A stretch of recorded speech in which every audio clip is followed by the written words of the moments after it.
Yeah, what's up? This is gonna be a hella late stream.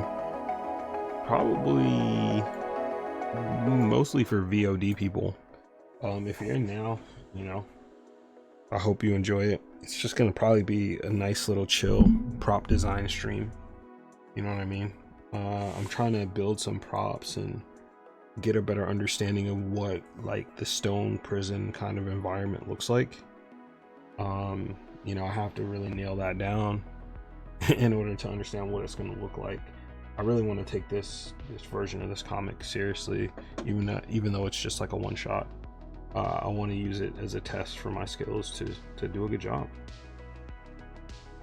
You know, so I see Chris is in here. Chris the Bonnet Man, what's up, bro? Thank you for hopping in. It's probably going to be a very chill, laid back night tonight. So, yeah, just gonna kind of go from there, man. How you doing? Hope all is well.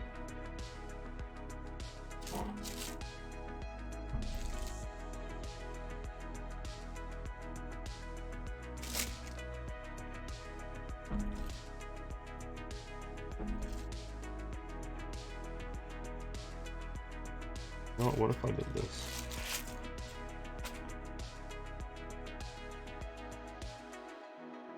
I just let that cook. Good.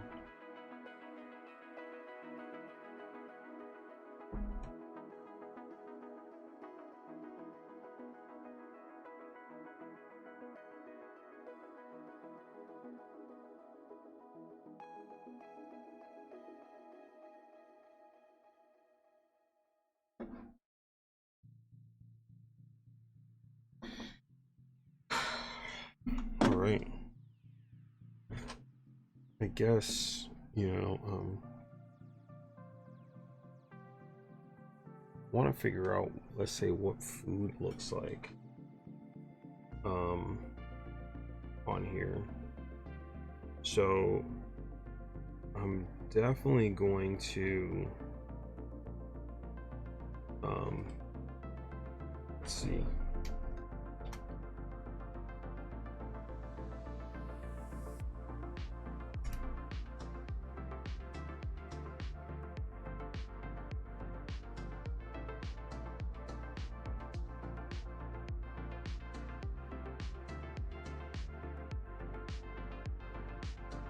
Hey, what's up? Where's my display capture? That's what the fuck I'm talking about. I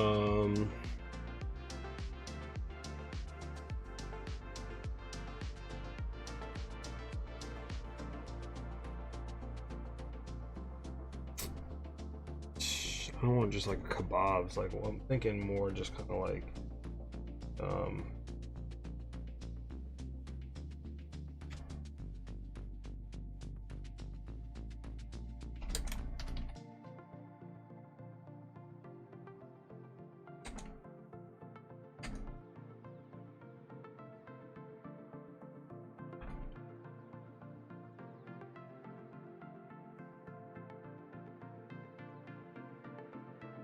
because I want it like, you know, the way they eat is they kind of, you know, they kind of catch animals and stuff like that in the prison and eat them that way.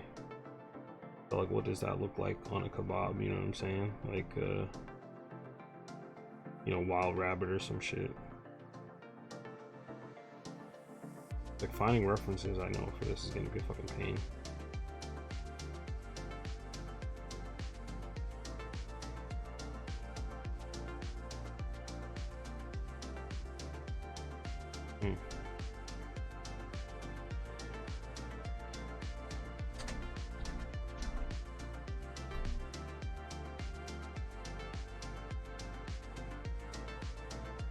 Like something like this, that,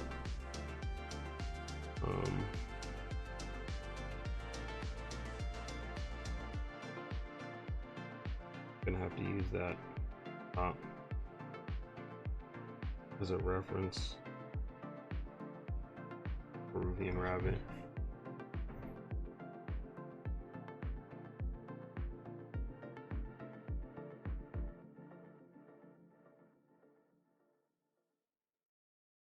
Yeah, I gotta try to make it almost seem like prison food kind of, you know, oddly enough. Like I want to do like a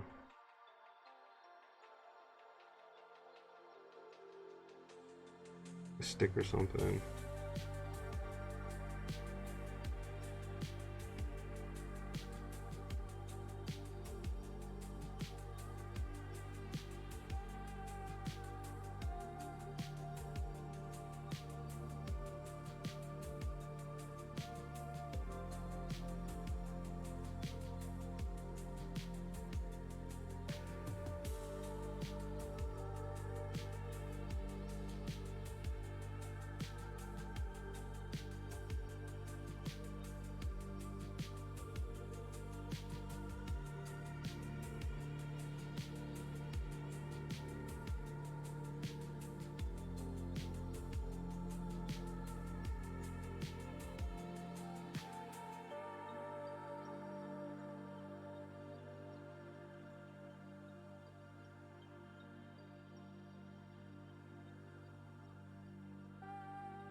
Like I want to also, like, you know, what else does the food look like, you know, in this place, right? Clay bowl.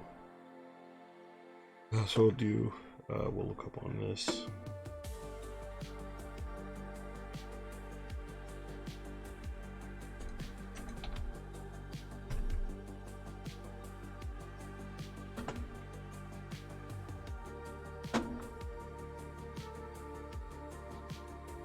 Oh, I still have the honoring my grandpa on it.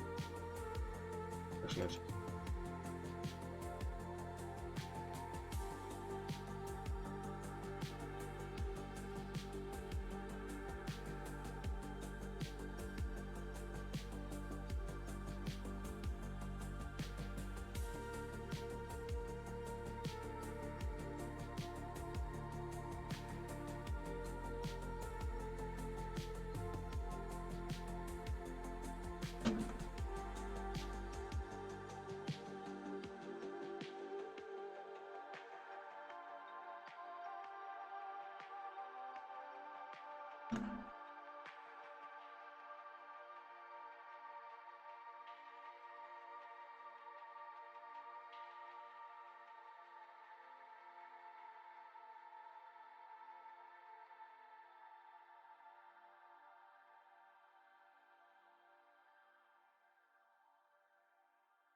I have a feeling like a lot of the bowls will be kind of cracked. There's a lot of improvised stuff. They get grain.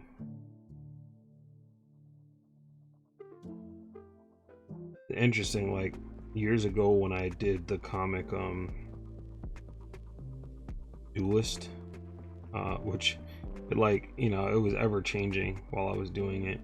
But, like, I would have never sat down and like built out, you know, like my expectations for just even the food kind of situation, you know, bowls, what that looks like.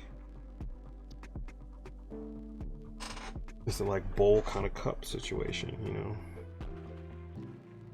Then like they're catching small rodents or animals and eating them. What does that look like in my universe?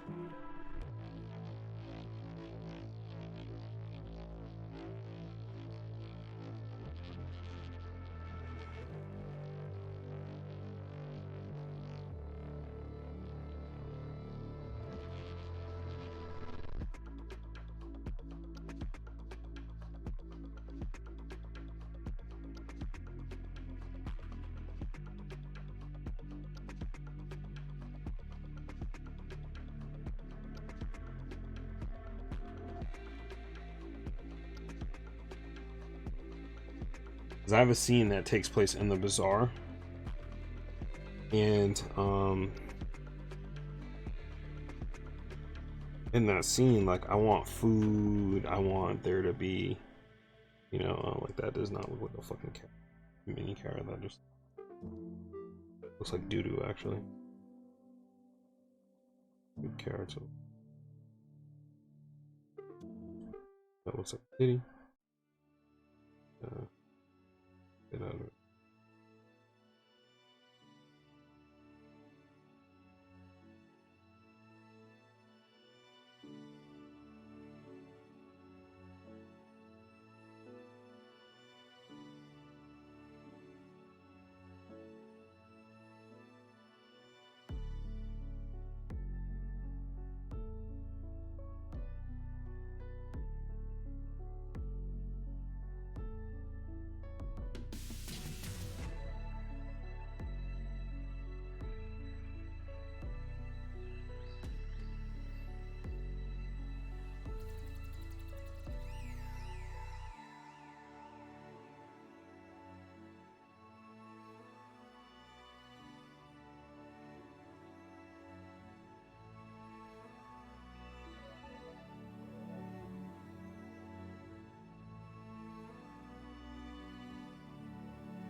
I mean, that's not bad. I never draw food, so, you know, this looks like a little bit of curry on. Oops, shit. This looks like a little bit of curry, you know, on some rice. Or, you know, goulashy kind of shit.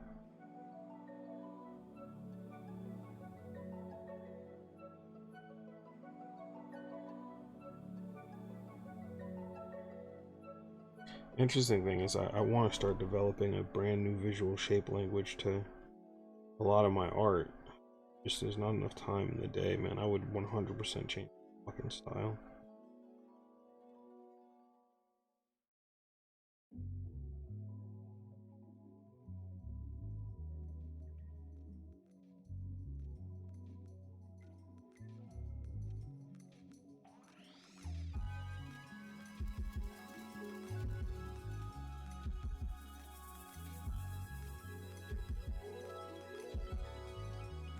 Like, I would exaggerate certain things. I am with this rabbit, but I would exaggerate it a little bit more.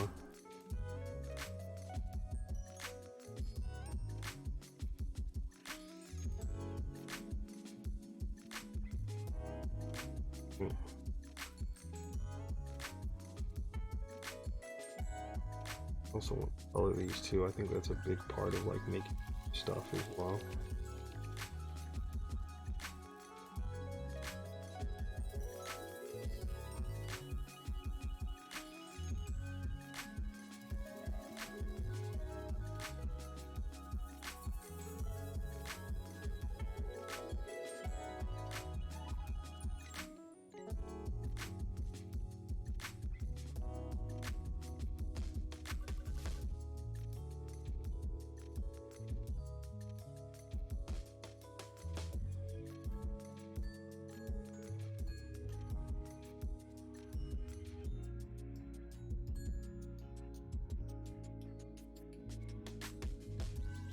Makes sense that you would find something like this in prison.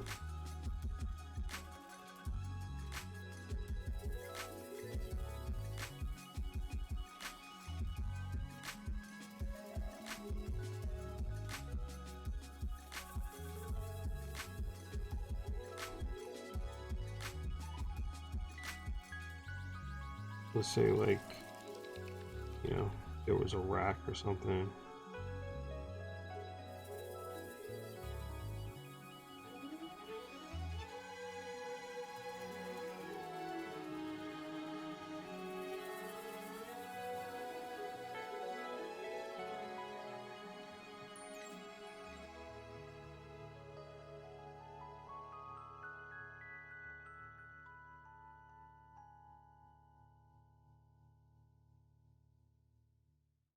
Here's the deal.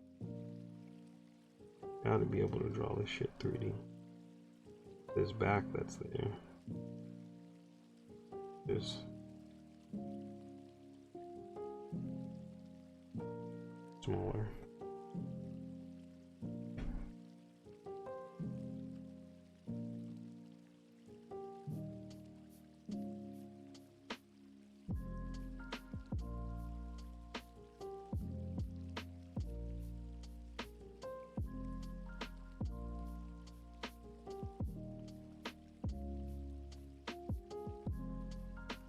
Elbow is actually up.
So I guess they would kind of layer this way.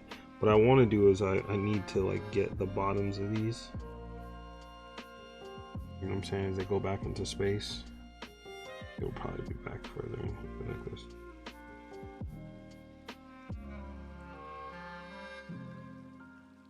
I'm just thinking like a stand, you know? These are actually way too fucking big.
All right, so let's see if it was like this, like they did it almost like a table. Go back in here, drapery, and then they would make sure that there was like food everywhere, right? They wouldn't waste any space.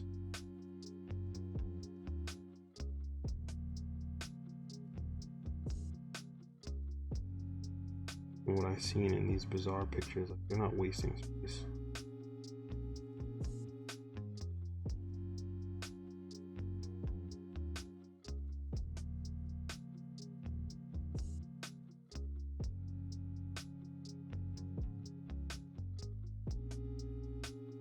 Actually have a person like this, you probably have like more table out.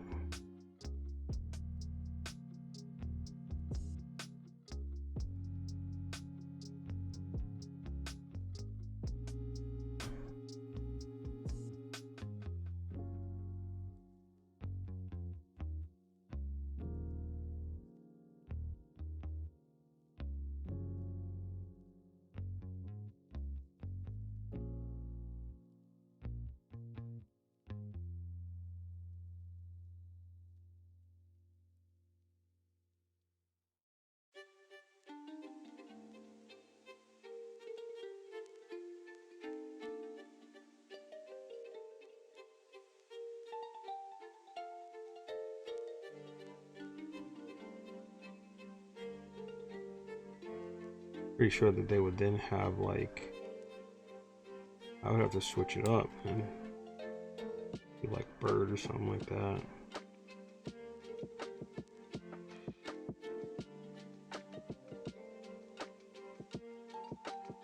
And maybe do them in a bundle.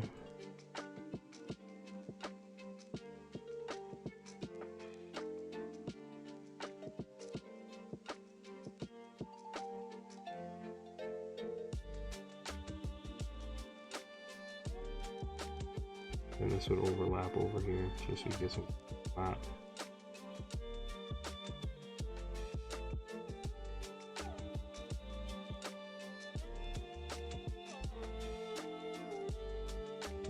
Thinking too, like this would be like a stick with like a blanket wrapped here. Be a little space. Side here. Another space here. The stick showing through.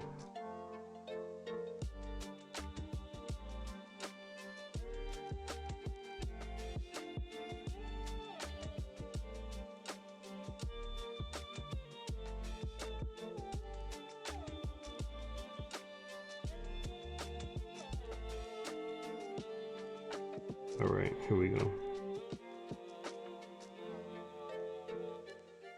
I'm saying, and then we add like some details into the stick here. That's what I'm thinking. I think one of the more important parts of the bazaar is the vaulted ceiling. That would kind of add in. You can see that kind of going back and like this. Insane how much I've improved when it's come to these fucking backgrounds a little bit. I have to really start appreciating that I have grown and allow myself to do so. And I wanted to make like a card or bones kind of game, dominoes-y kind of thing. It'd be nice to like fill these out fully, like color them and stuff too. So I'll put some couple things along my.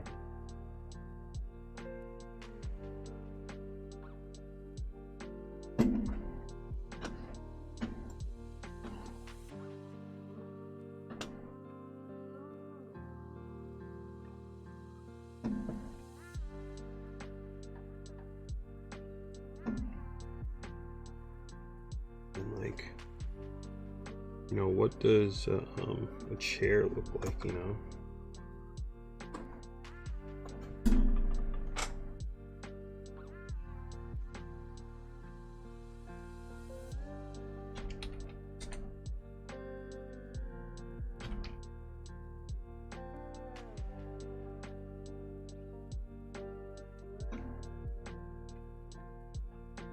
funny because I drew something like this.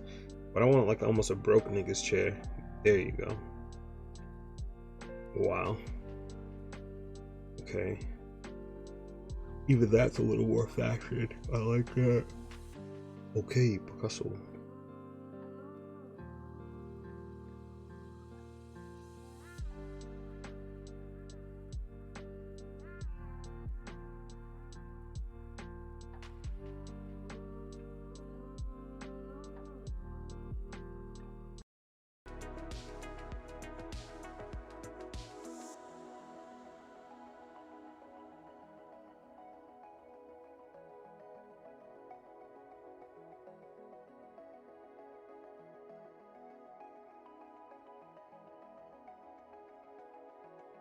I really like the idea of these kind of things here. This looks a little over engineered.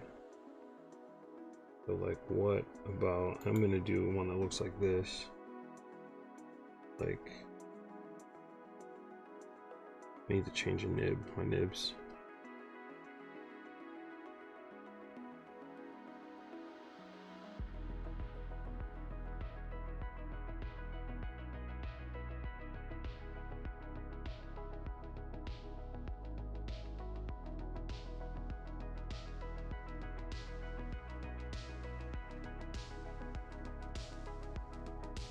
If I went like this, if I just did I did above the horizon line too.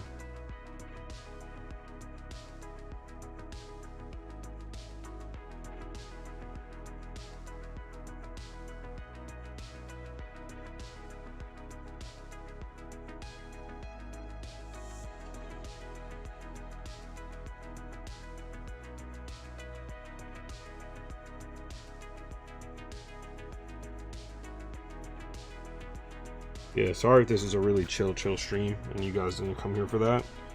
I mean, if you got questions or you want to ask questions, you want to say whatever, you definitely can. I'm just, you know, from time to time I'll chime in and kind of speak about my process, but I'm trying to develop props for Stone Prison. You know, I really think what they would do is, you know, they would have like this shit here, and then they would inevitably have to have this piece here, like makes it a fucking chair. And this piece could be like net.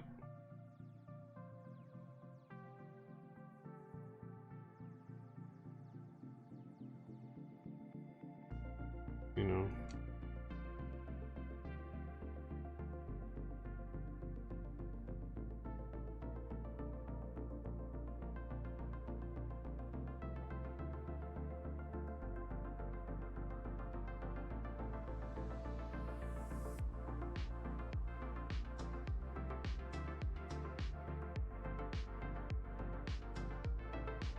So then the front of these though. Now what I might want to do is combine some stuff. Like I liked that, but I really like the roundness of the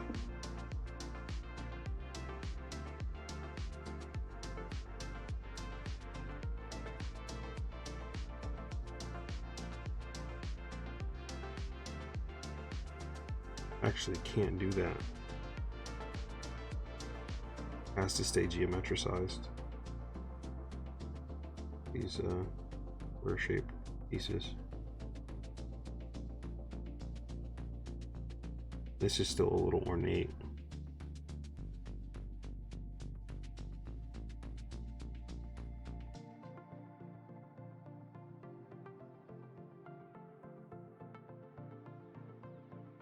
Good. Are you still settled on the school name that the chat has chosen? Or have you run it back?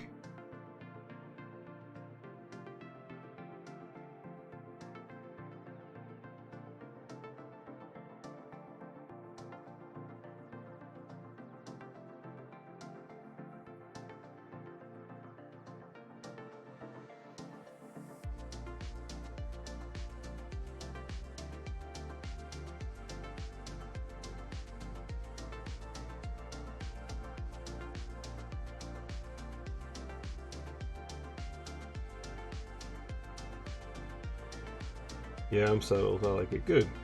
I'm glad. You know, the chat came through. And very helpful.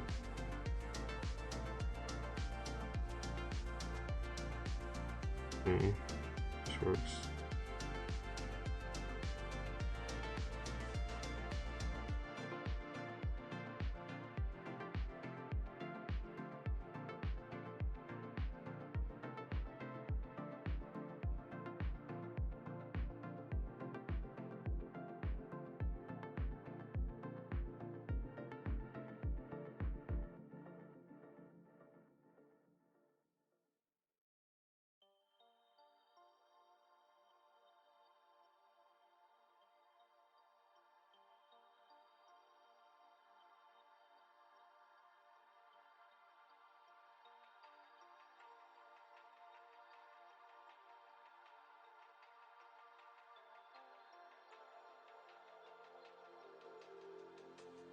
I get how people can like really fall in love with the prop design shit too, because you really are creating like a fucking world, and the more you combine these things, like the more that world becomes real, you know? Like I'm actually sitting and doing this and I'm like, yo, this shit, you know, I'm just envisioning coloring it and what that kind of looks like with this dinginess and stuff like that on it. And you know, it's just like getting a feel on what that's like in this world. I do want to try that other chair. Let me see if I can find another chair that looks all ancient. I did do one like this. Bayless is sitting on one like this, the old leather. This just ornate, right? On something that's just less ornate. Just feels like it's a cell, like a cell chair, kind of. Egyptian, the Grecian, the Roman. This is actually very cool. It's actually very, very cool. Get that for furniture. You know my dumbass. I need to save the other stuff for furniture as well. Come on, dude. Come on. Oh, this is clutch. Oh, the chair disappeared, dog. Oh no. How many chairs on the side are disappearing? Oh my god, are you fucking kidding me? That would have been a sick chair. That little stool. Oh man. I don't want to reset this shit. Yeah, some of these ones I'm actually liking, I'm clicking on, they're disappearing. Like niggas are using my references that quickly.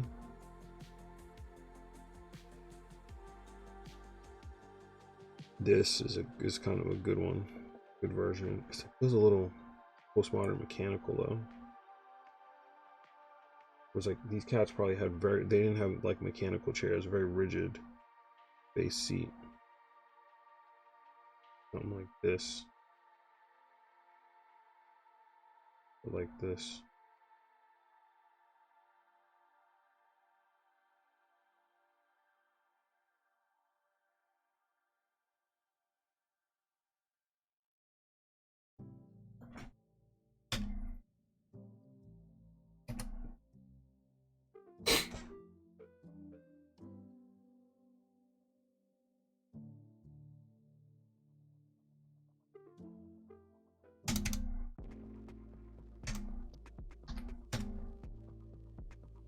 I want to just go back to the top. If I click expose and bring me back to the top. Oh, good.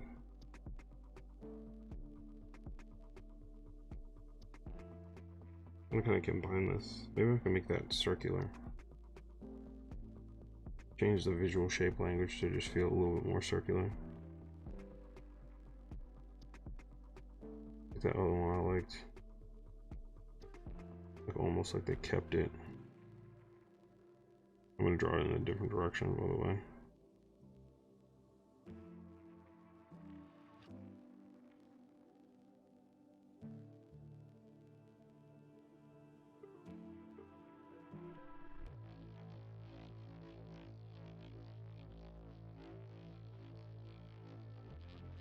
know what would end up happening.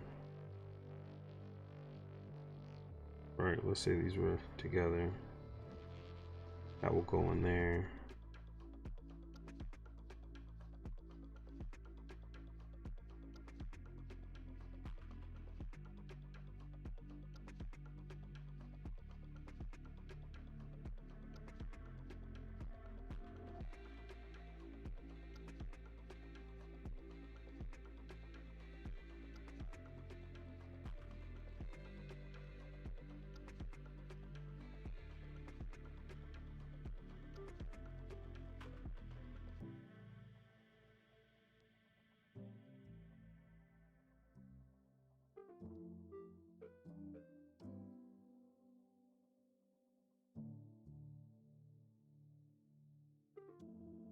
Easiest thing would have been to do, you know, ideally these are like regular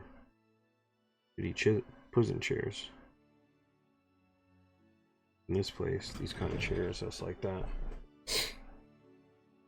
Where are my vanishing points? Well, I'm using different ones because I'm just trying to get different aspects of it, but you know, let's say that's here. Close enough. Back into space. Right.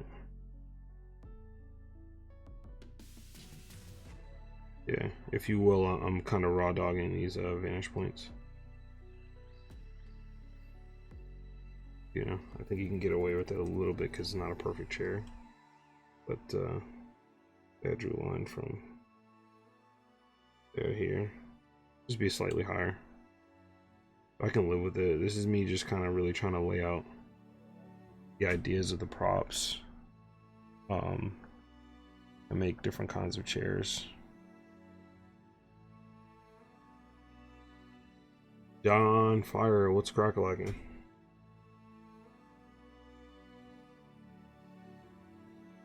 What's up? I've been working on my stream, dog. I'm actually also just I wanted to stream tonight, and you know, I was like, all right, let me just do something, and I'm figuring out some prop design, you know, for Stone Prison. I was hoping that you had streamed recently because I had added a thing to my stream that will pull up people's clips, random clips. But you don't have any random clips, yo. Yeah, just freestyling, Kawan. Just because I need to ideate pretty quickly. So I'm just trying to do a nice little try to have a ballpark of where I think it should be.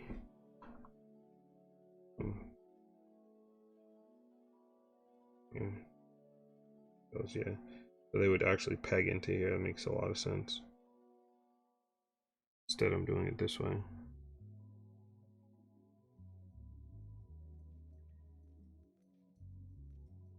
You know, they're only going to do the bare minimum. What they can in this place.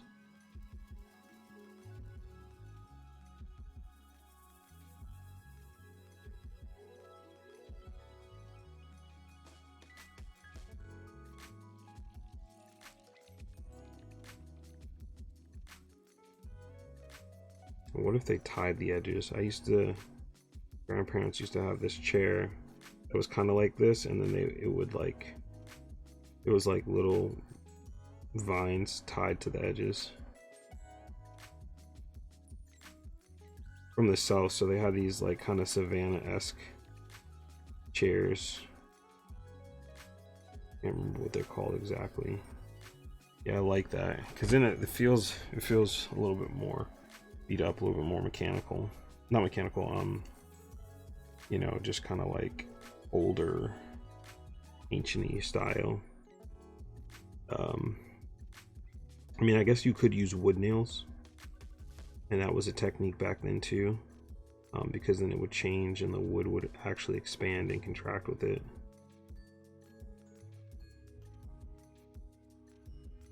All right, let's wrap the corners. Yeah, I like that better as a chair. And then, you know, as you get into different places, the chairs look better and different. You know, I actually changed the perspectives on this because I wanted more of the top chair But here focuses more on like the circular wood aspects of the chair. I could also make this chair like feel less organic too, or more organic by just like bending the limbs and stuff like that, you know what I mean?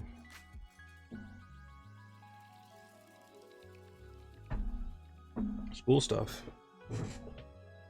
Always the school stuff, man. You'll miss it when you're done. There's no prompts, there's no whatever. You just have to get up and be creative yourself, and you just gotta go for it every day.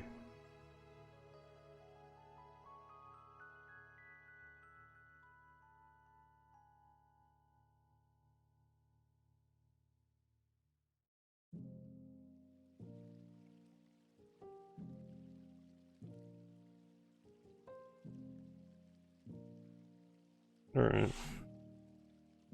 that would be cool. It's like kind of the bizarre situation, you know, that I had. Thinking maybe there could be a dude out here too, like just chilling. That's why I wanted that stool, because that would have been dope to just have the stool there. This dude's bizarre.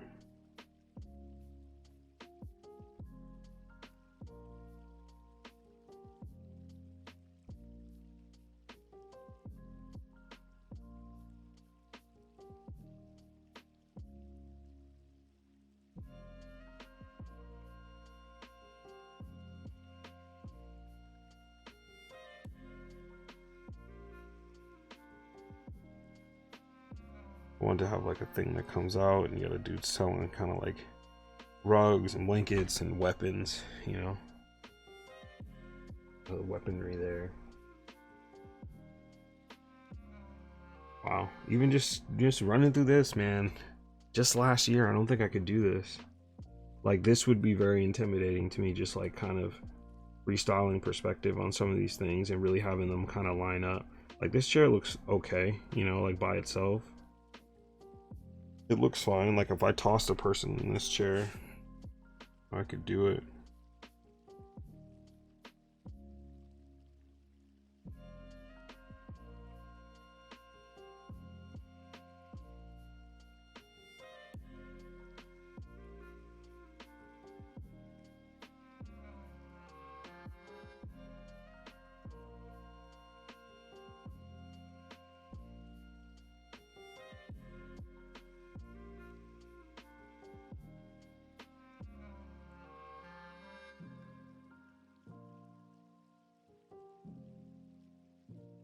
Yeah, that would have been really intimidating to me last year. I would have had to like really lay the lines down and stuff like that. I would still mess around with these chairs too, like, you know, I take this,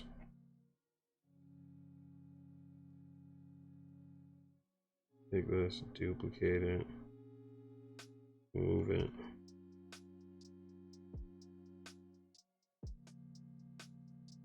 This is pretty satisfying drawing this.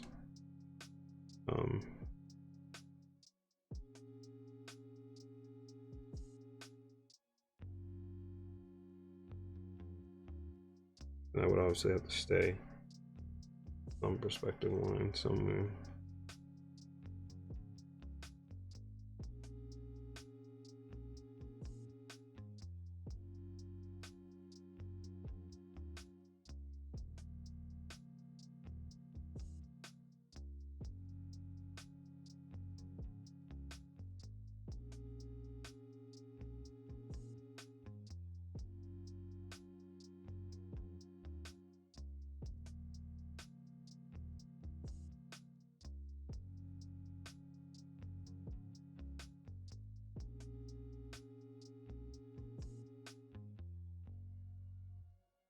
We can even go here if these are together. Yeah, they use like a wood nail situation here too. Oh, this could actually be one here. And then maybe this could be one piece of wood. A little thing here.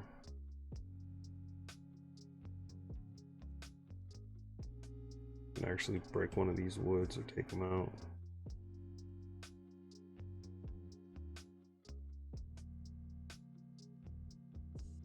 And mix the chairs up. School does keep me active art-wise, but it does hinder me from working on personal art. You should have the time, brother, to do that personal art. Actually, nah, man, I don't know what your personal life situation is, but you know, I just know from my experience, I overloaded classes. I spent my first part of my scholarship as a business major, and I transferred over to graphic design, so I had to overload my classes in order for it to fit within my scholarship. So I was taking anywhere between 4 to 6 classes, one semester 7 classes, and that was also while I was running my business, Annie Moles, and I worked at a sandwich shop too at like 6 in the morning. I'd get up at like 5:30, get there by 6 to open up, and I'd be done there. And that was, you know, more on the weekends, and sometimes Thursday at 3.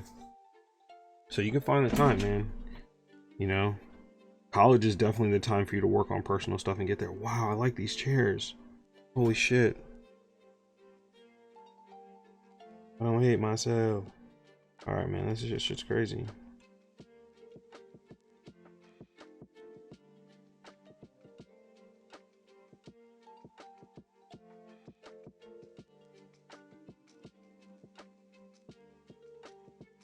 Combine these layers.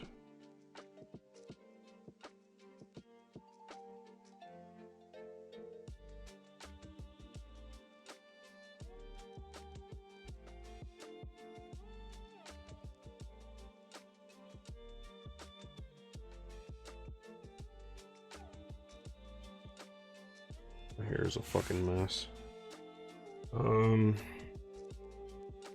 And then like tables. So like maybe like a wooden Viking table, or just like the ancient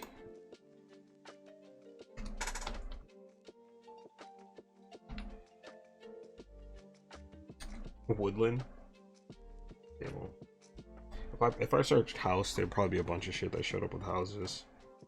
But I want like like some old shit like this, but just even more rudimentary. I want to keep that in mind, but word, dog, word.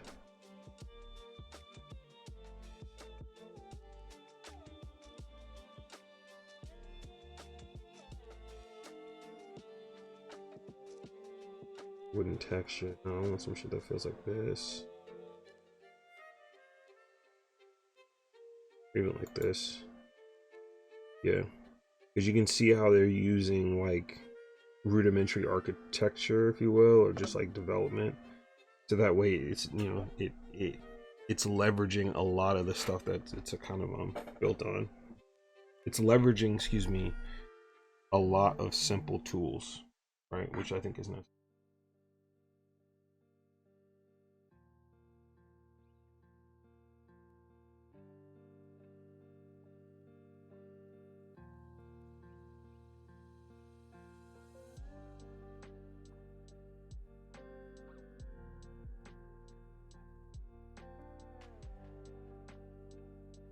Oh.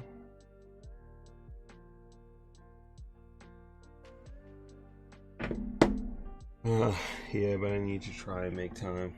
Yeah, I hear you. I need to get my schedule in order. These classes are for no reason.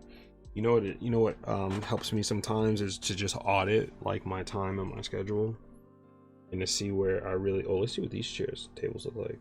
Oh, I like that one. I'm gonna have to draw some cool ornate tables for, oh, here we go. This one looks pretty too. Favorite furniture. I want to save this in front as well.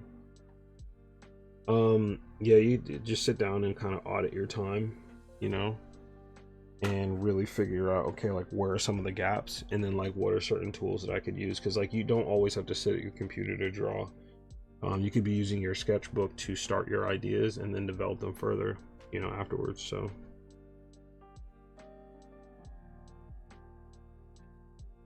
You like this table.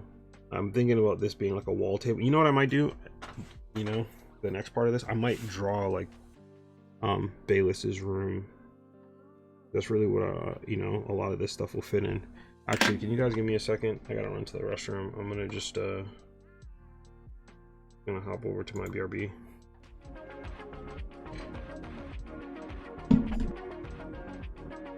Hear me? Oh, here it is. Hero, what is up? My cousin in here, what's going on? Especially when drawing such a solo thing. Yeah, drawing is a solo thing, and I feel like, you know, it doesn't necessarily have to be, you know, and it can really be a team effort thing. All right, let's move the mic away so I can really get busy. Let me catch up here on Twitch. Misu, thank you for hopping in. Always very appreciative. Sensei Mercy is being critiqued. Hopefully it didn't take me too long to get to it. Where did I study animation? I'm self-taught. I did go to Northeastern, but I went for design. Very different than illustration. But I love design. I love illustration as well. So you know, I do design today. Yeah, with you know, with an actual team. You know, like I'll lead a team and stuff like that. Nostalgia. I find torso and leg anatomy to be the biggest weakness. Oh, that means you running every day. That's a Leroy Jenkins reference in 2021. Yes, Leroy Jenkins. You know what I'm saying?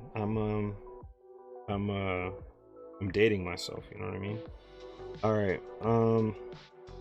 So first and foremost, every time I open up these critiques, I like to talk about the stuff that I like and that I feel like is working. It's interesting. So the things that I like, man, color palette off the bat, I like the blue, the gold, and you know, I like the rendering of your cloth and stuff like that, right? The rendering I feel like is, in my opinion, I think is really great. You know, when you look at these folds here, and let me get this in here. These folds look really good. You know what I mean? Look at this. Look at the flowiness of it.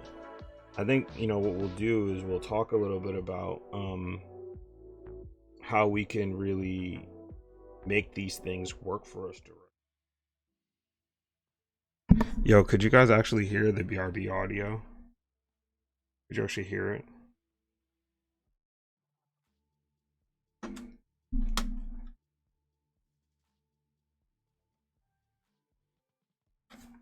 Oh, good, good.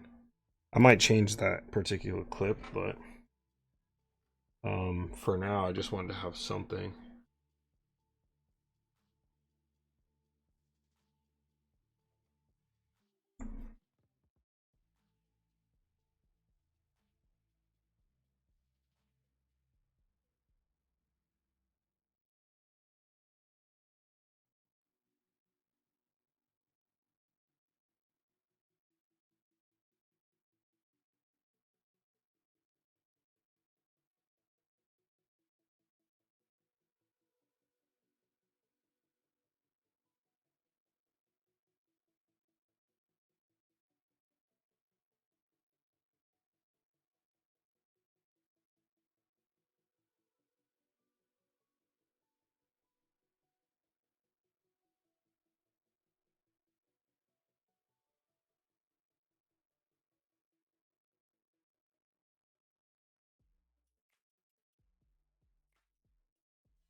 working real sloppy because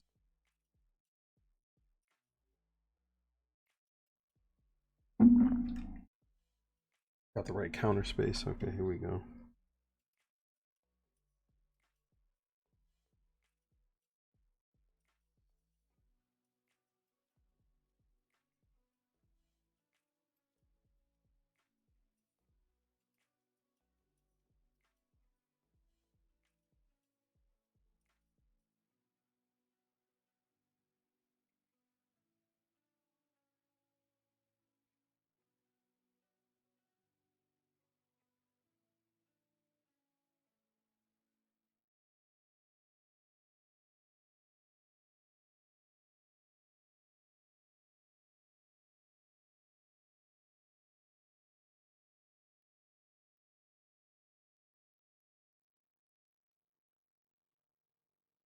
Not focusing too much on that. I want to kind of get this here. Did my music cut out? You know what it is? It's probably extraordinarily low. That's what it was. I had it very, very low. Thank you, John, for reminding me.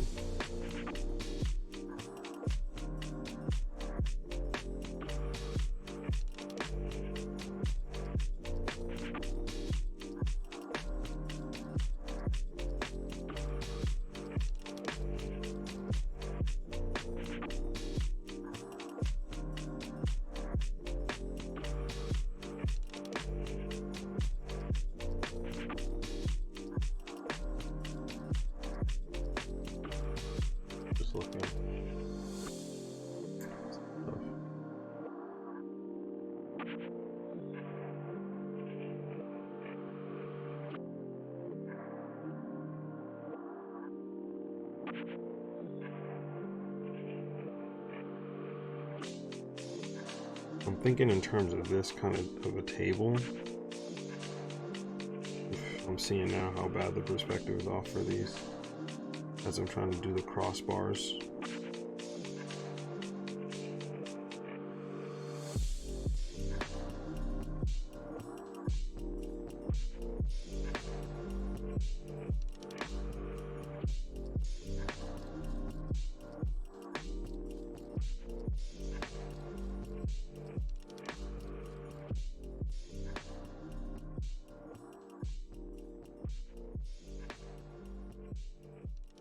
This shape, visual shape language has a lot of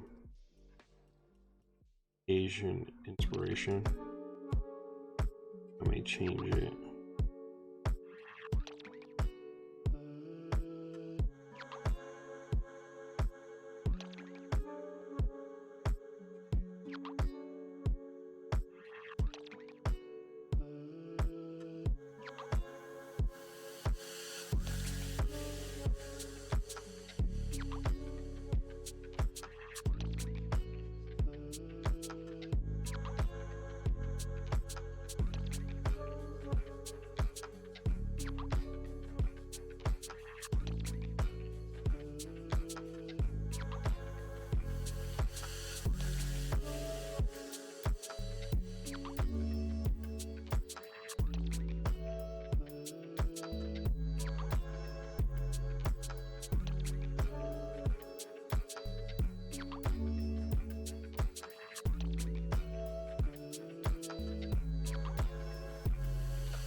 Actually, it might be more interesting if it was like this diagonally.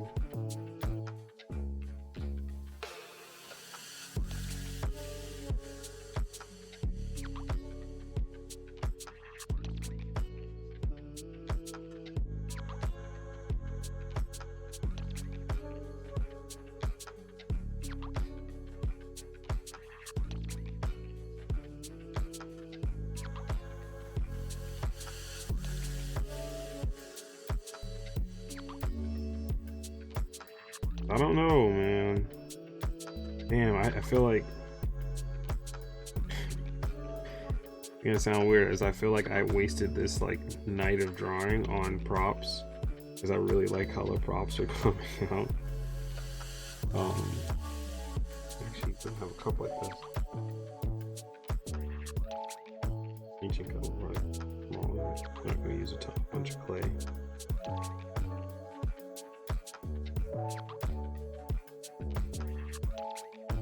Creation. Clayiness.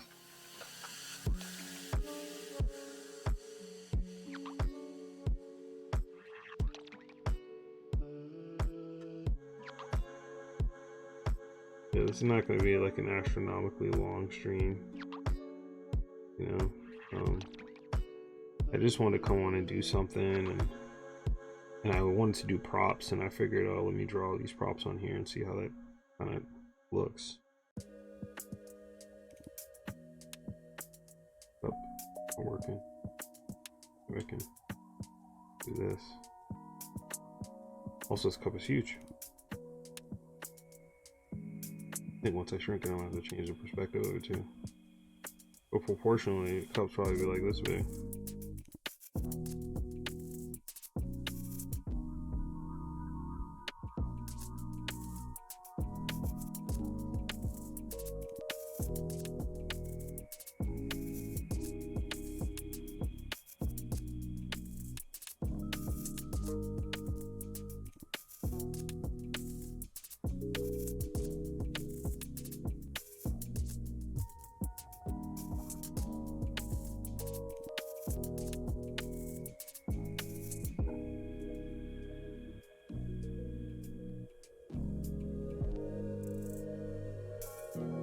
Little ink bowl that he would use.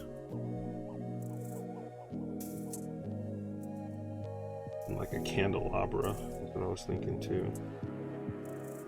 Candelabra.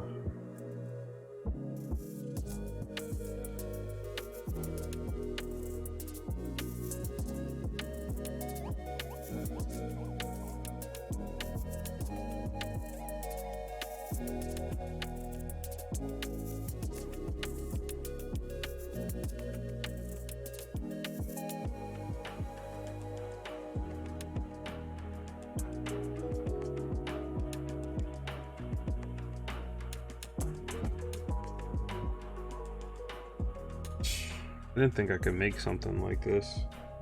I'm kind of a little proud of myself. I really feel that way, but the tables, and even, you know, in a different angle, they're still kind of coming out the way I want them to come out. That has never really happened for me before. Like, I really like these chairs. Like, I really feel like they could exist in the Stone Prison area. I almost never draw shit like this. Bowls.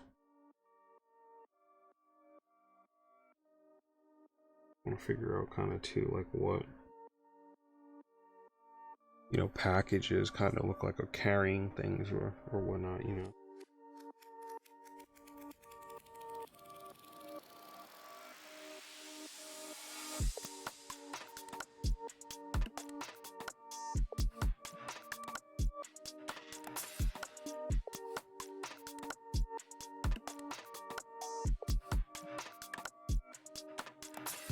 Let me see one more table. And I feel like it should look like an old 17th, 18th century table. This one looks good. Just saw this one, different angle. Oh shit.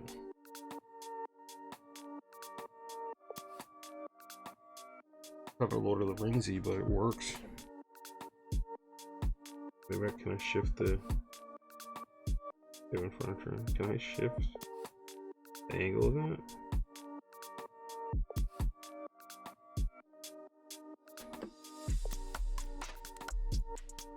Fucking one, man. Oh, boy Jordan, he's still up. Surprised he hasn't hopped on. Maybe he's just tired. Ooh, it's A-okay.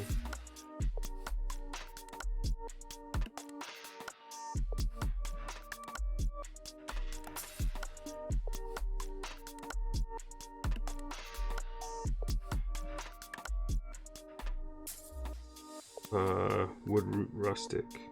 Okay. Oh, these stools are perfect.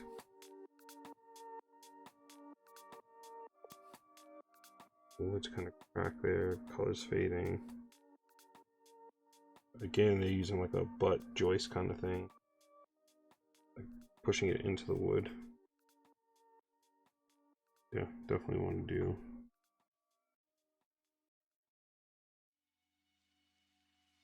Something like there.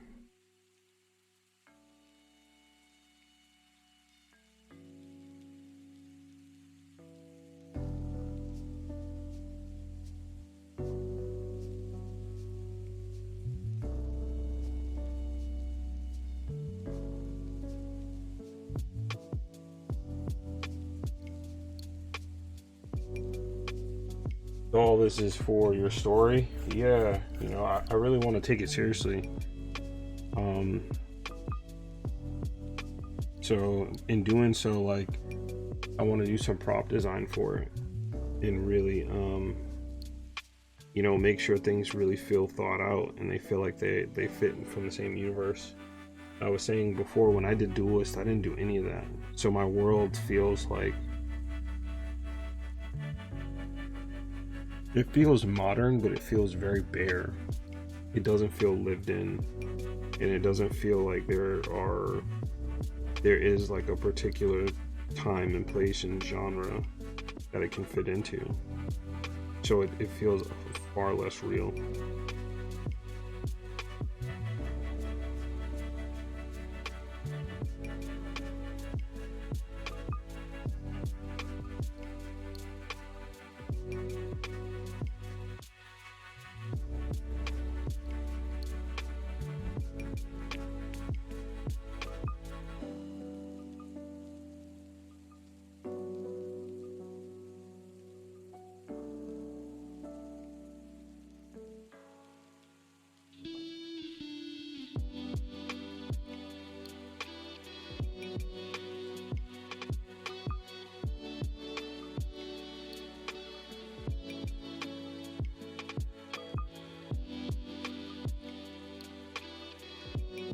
And see, now when you like study these things, I'm like, oh, I would have put the bars on the same level, but if they have like a joist connection, they couldn't be because it's actually going through the wood, so they have to be on different planes.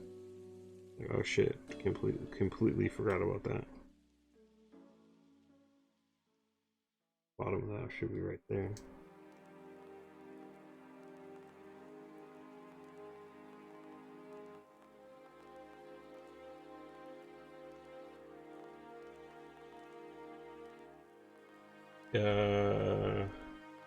Yeah, I felt that it's something I need to use since I'm a props and development artist. Yeah, for sure.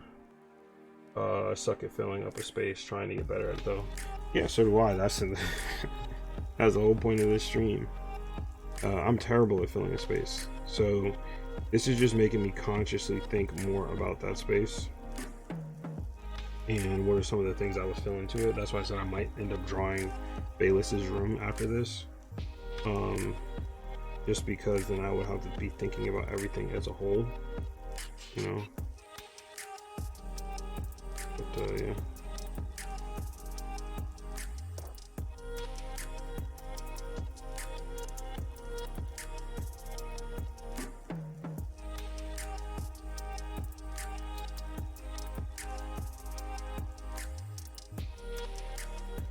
The real deal comes in after I color it and how I would end up coloring this stuff. But man, I'm actually liking how these things are coming out. Fucking surprised, and I'm also bummed because I'm like, you're wasting good juju. You're wasting good juju right now. But you know, what do you guys think? A couple new people just hopped in the chat. You just want to lurk? That's cool, but you know, what are you thinking?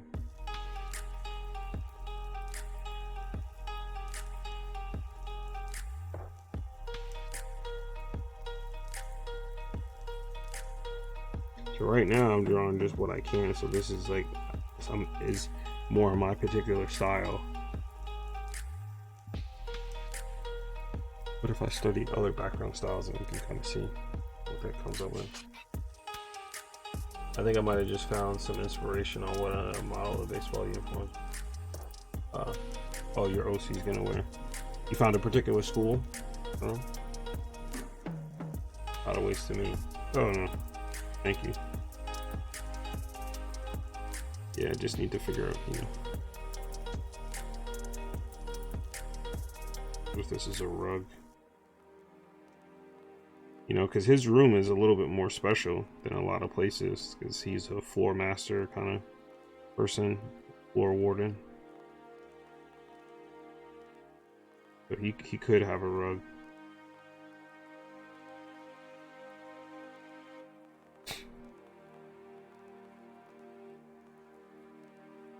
They have a rug, and then his own like little stool over here.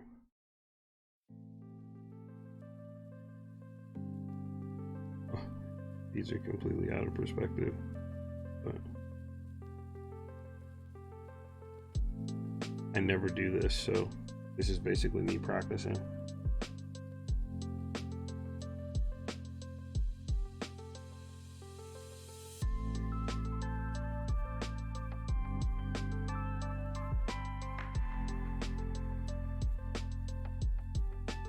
I gotta get instinctually knowing where that vertex is and making these things much smaller.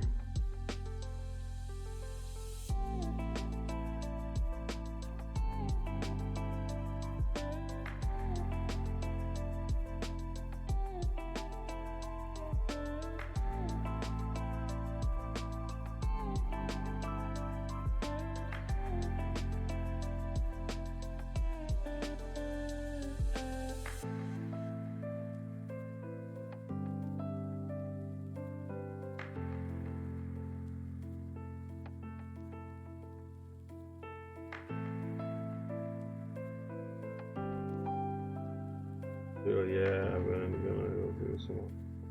Oh, got a color palette in mind. Green comes to mind for some reason. I don't know why.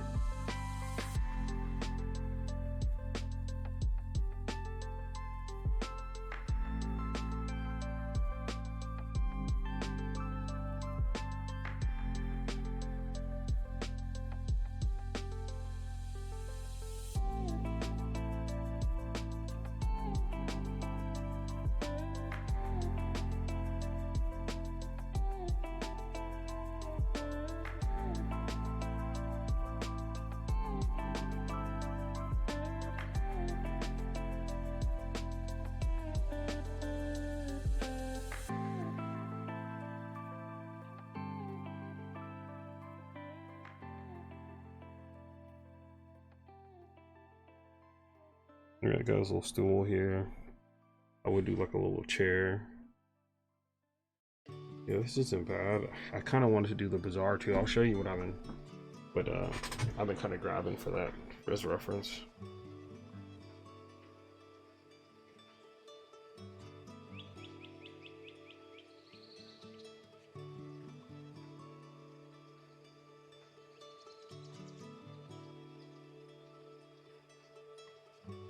Come on, interest.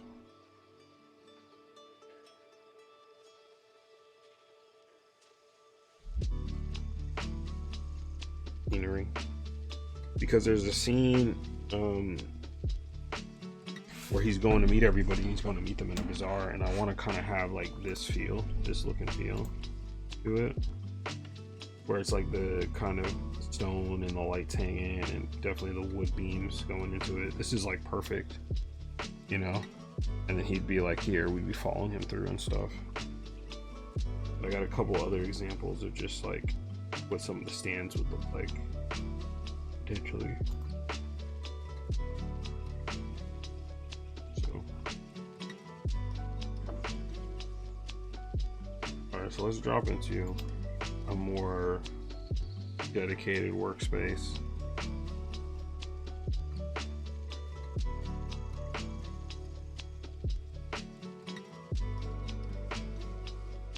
Oh buddy, I want the full thing.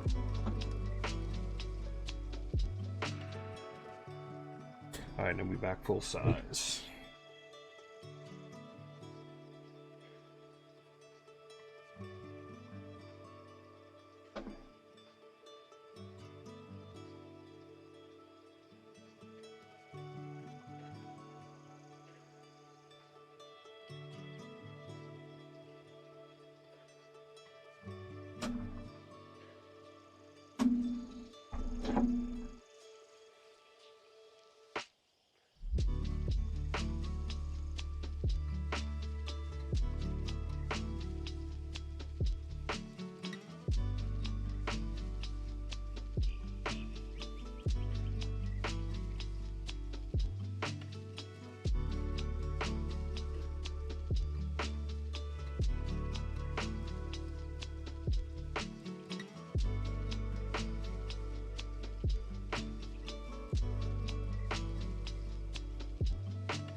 That boxes us in a bit. We definitely need some down here.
Come on with the saving bullshit.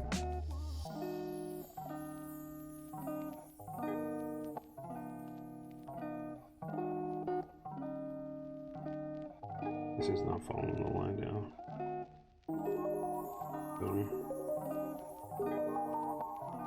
Or this one.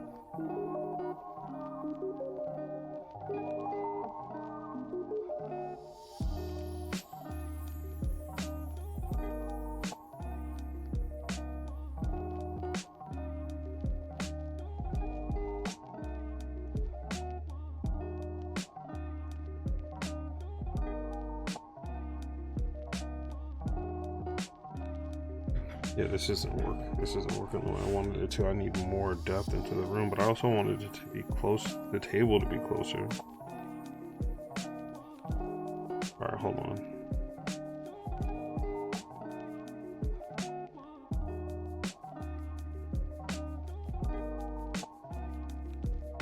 Yeah, this is better. Much better.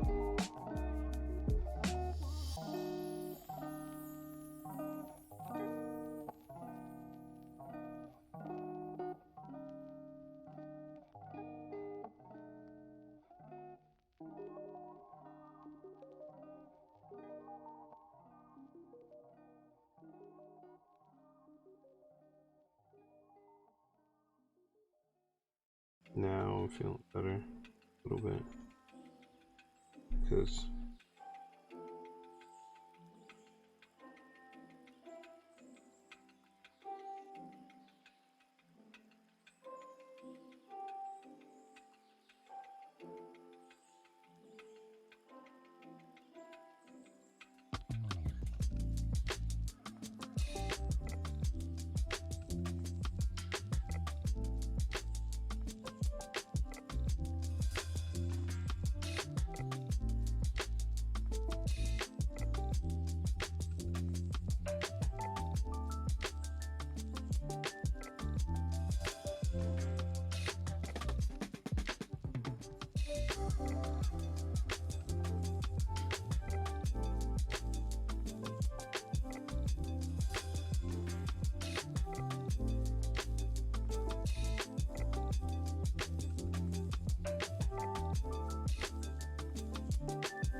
Let's see. Go mad. Let's see the other sessions.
Now brainstorming on what type of gold necklace is.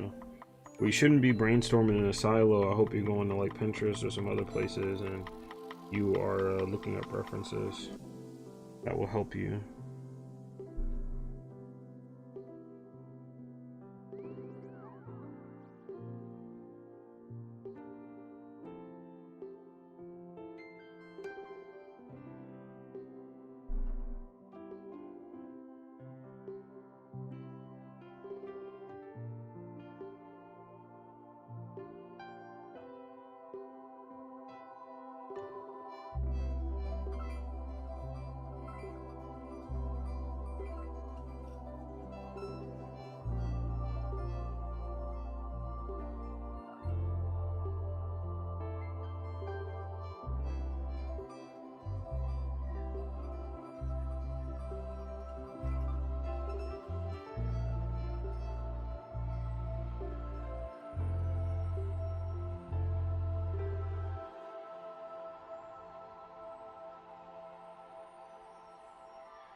You know, there's no posters or anything like that in a place like this, so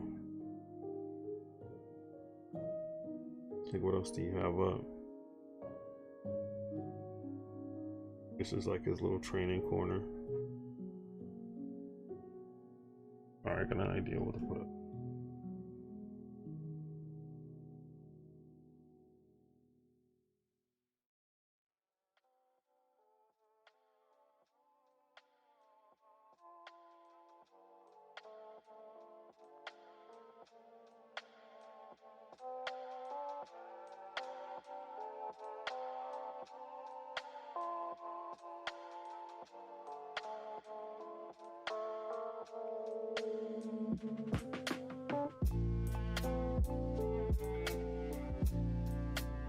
Idea of continuity again.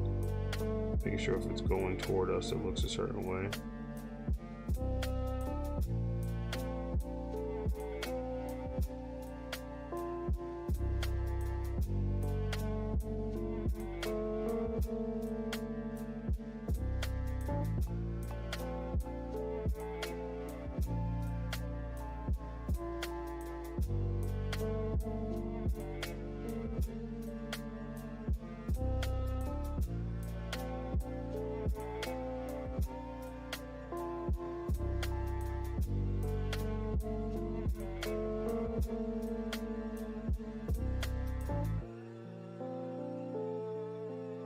Kind of what his room looks like. Maybe you could do it with a chest.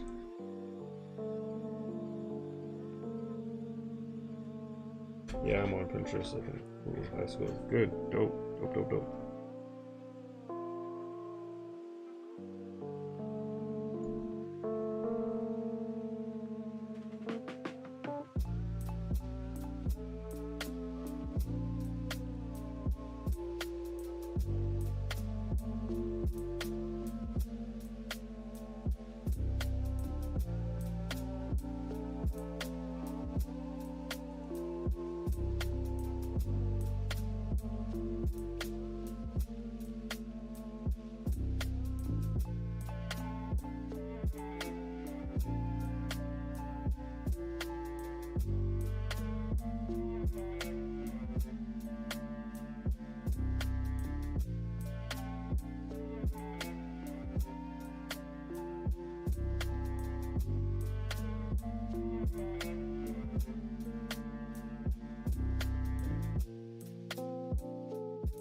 This chest is too long.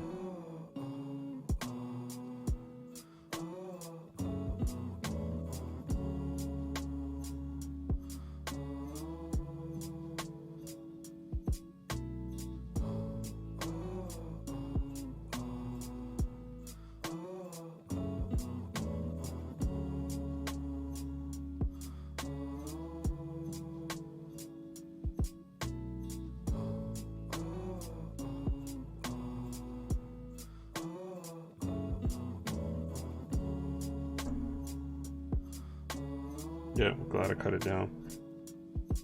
You know, most of the time shit in perspective is a lot smaller than you think it is. And it's a lot more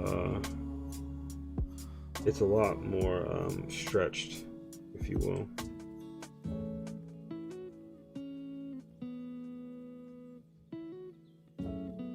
This shit probably look all types of crazy because I'm following like my own mental guides.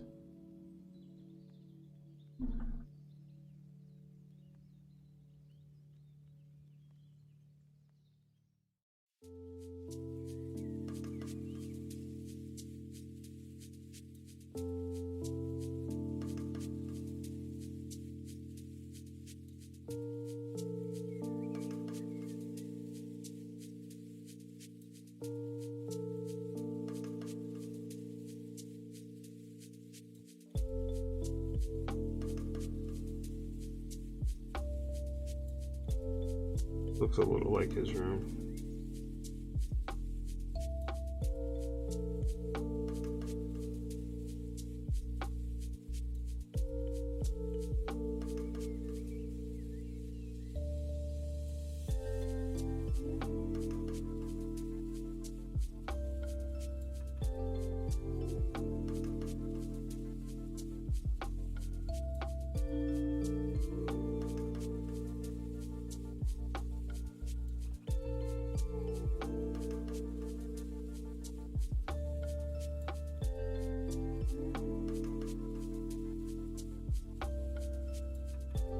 Yeah, but I kind of wanted, yeah, it's a punching bag.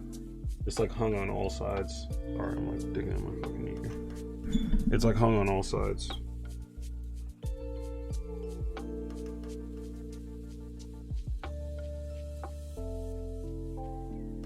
It needs to connect more to the ceiling. This would actually be smaller. These ones are smaller. Further back in the distance.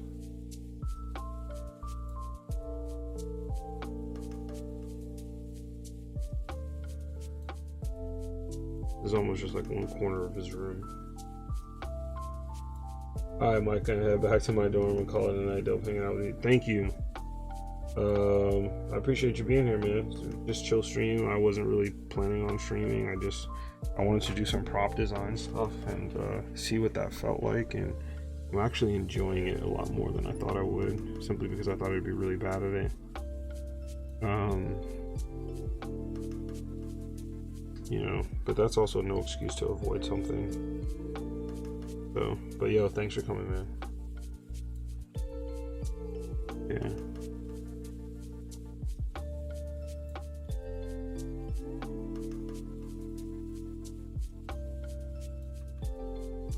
I'm gonna figure out what I put on these walls, because maybe there's not much, you know. Maybe he actually has a fucking window. Well, that would be nice. Like a little thin joint.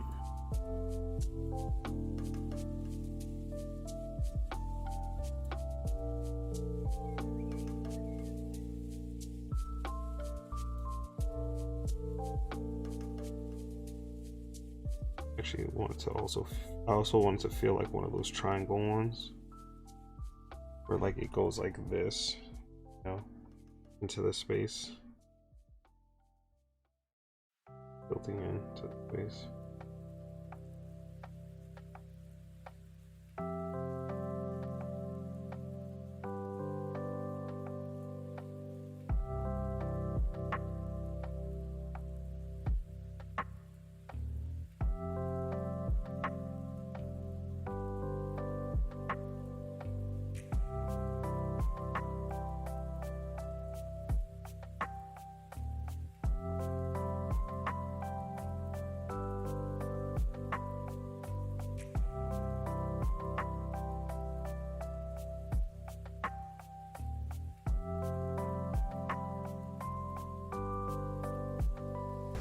Members of the League of Shadows. Oh, no way. No way. What is up? Oh, Mega Animation, thank you so much. Thank you so much for the raid. How you guys doing? Mystic, Soda, Azura, thank you. I'm actually just working on some prop design for a comic that I'm doing called Stone Prison. And I'm just trying to build a little room for my main character. These were some of the props I was practicing this evening. Wow, so let me go through my little spiel. My name is Mike Tony. I am an illustrator, anime illustrator focused, and I love drawing people of color and people of color in anime. It's not just skin representation, but also cultural representation. And you know, I love anime, and I want to be able to add to the culture and add to the storytelling. And I will bring up some of the things I've been working on. I was born in it. Oh, Mystic, thank you for the sub. Ovarian Tyrus, thank you again. Let's see. I'll pull up some of the character sheets for Stone Prison. And Meg, please, I was there for a lot of a good portion of the stream before I went and did my own stream. So how'd the rest of it go? How are you feeling? I know you probably want to take a quick break if you don't want to, if you want to talk, that's okay. For my audience here, I've rated Meg before. She is a fantastic artist, and And I actually started reading your comic too, which is great, and comic artist as well. Let me see if I could drop in a shout out here.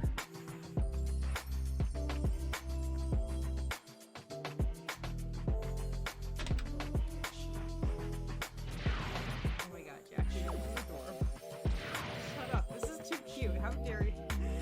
Oh my god. I have nothing else to say. It's too cute. It's melting my cold heart, Jack.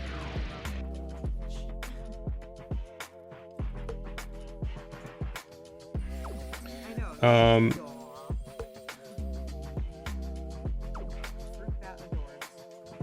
Such a fun stream to be at. Such an awesome artist. Yeah, so Meg, if you want to hop off, that's cool. Oh, I'm pretty tired. The rest of the stream was chill. We chose our favorite Pokemon. Nice. I wonder how the well, it picks it picks a random clip. So I was hoping it would pick a newer clip, but I think that's cool too. Pull something that's from back in the day, get you a blast from the past, you know.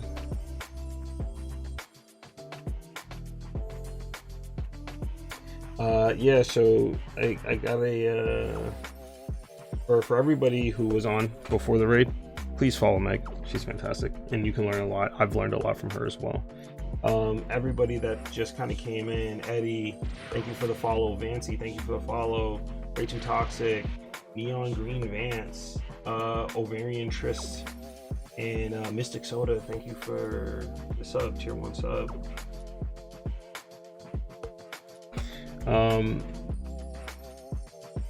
So our rated and run, it is perfectly okay, and thank you so much for the raid. I hope I can add some value to everybody that's here. So talking a little bit about what we're kind of working on, and let's go back a little bit because I want to get back into my sessions soundtrack.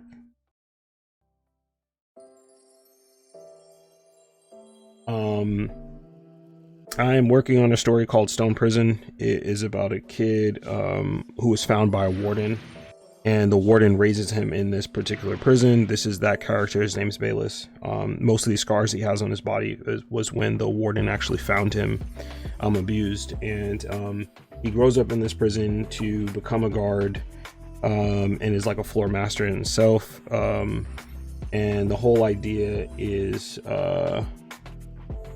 you know, the warden has raised him here, and he kind of wants him to leave this place so that way he can actually live a life, right?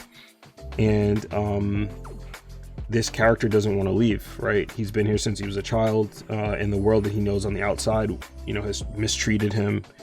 And so the crux of the story is about trauma, and how we kind of function with trauma and kind of getting out of that cycle of trauma. You know, in this stone prison, every prisoner is given a particular stone, and there's skirmishes that take place throughout the prison. And when that happens, you know, that stone becomes more refined, and then abilities start to manifest with the stone holders. And there's kind of a reason for that. And let's say you lose or you die and that person takes your stone, it doesn't mean they collect it and they collect your abilities, but they can kind of repurpose it and sell it at this market that's inside this prison.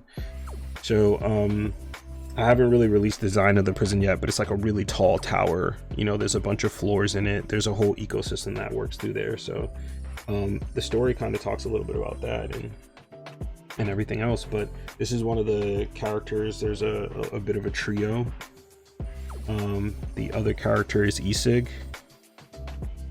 and you know, you get a little bit of story on each of these characters that are in it. Bayless is the main character, and these are like his friends in the prison. They're also floor masters, and there's a lot of stuff that, like, little Easter eggs that are in there. For example, you know, the stones themselves, as they refine and they're changing, they're structure, essentially, it's going from, you know, it's referring to the Mohs hardness scale, which is a geology term. I'm gonna get really nerdy on you guys. Yeah, the scale basically tests the hardness of a stone. So as they're gradually creating these defeats and they're doing all this other stuff, these stones are starting to harden, they're starting to refine. And the warden himself is his name is Mohs, to kind of reflect that. So people who kind of, you know, deal with geological sciences will probably pick it up. There's a lot of other things that are connected to it as well. And this character themselves, she refers to herself as a diamond very often. But each of the floors in the stone prison has a person that stands guard. And most of the guards were once prisoners. So if you follow me on IG, you will have definitely seen some of these character designs, and you will have seen some of the stories that I've told about these individual characters. I'm definitely going to elaborate on them. And I have 2 more character sheets that I need to do that are going to make it a little bit more clear. So there's Bayless, Isig, and Baruch. And Baruch is kind of like, this is really like a salaryman job for him. That's how I kind of describe it. And the overall look and feel of this place is it's kind of high fantasy, actually very high fantasy. So it'll be a lot more wooden furniture, wooden structures, things that are used using leather and rawhide leather and stuff like that. And the last character sheet I need to make is the warden. So I'm still on the fence on how I kind of want to do the warden and stuff like that, but I've started these 3 different ones, and each one, I don't know if people have noticed, I've given a little fan service, a little thirst trap of all these characters. I did that because I never do that. I never do like a lot of fan service with my kind of character designs, and if you stick around here, and anybody will tell you, I love to challenge myself and try to do things that are generally a little bit more difficult for me to do and that are kind of harder for me to pull off, and fan service is not a thing I'm generally a fan of, but I figured to say, hey, let me test it out, right? Let me play around with it. And it's been funny. It's just, you know, it's been funny. And it's also, I think, made me kind of like not be as high strung, you know, about fan service and about fan service in anime. Real quick, I just want to give a thank you to Eddie Cosmo and Scary King Live for the follows. I appreciate you guys joining the community. These are some of the props to give you a look and feel of what I was thinking of kind of like some of these cells and stuff like that of Stone Prison. And I'll actually pull up, I have a couple of covers that I'm kind of working on, and I'll pull up one I'm not entirely sure of, but some of the main characters kind of here, and I think this is actually the wrong, this may be the wrong or the right playlist is there. Oh, this is just flipping through a few things. I'll open this up. Yeah, it's the updated one.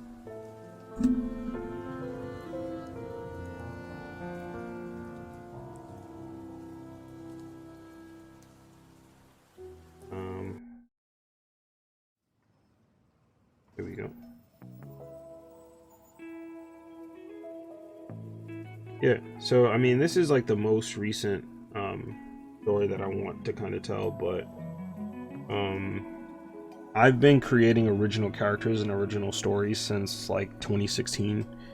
I basically decided that you know, it's something just started resonating with me in 2016. Is something my dad said to me. He asked me like why I never drew black people, essentially people that look like me, and I didn't really have an answer for him.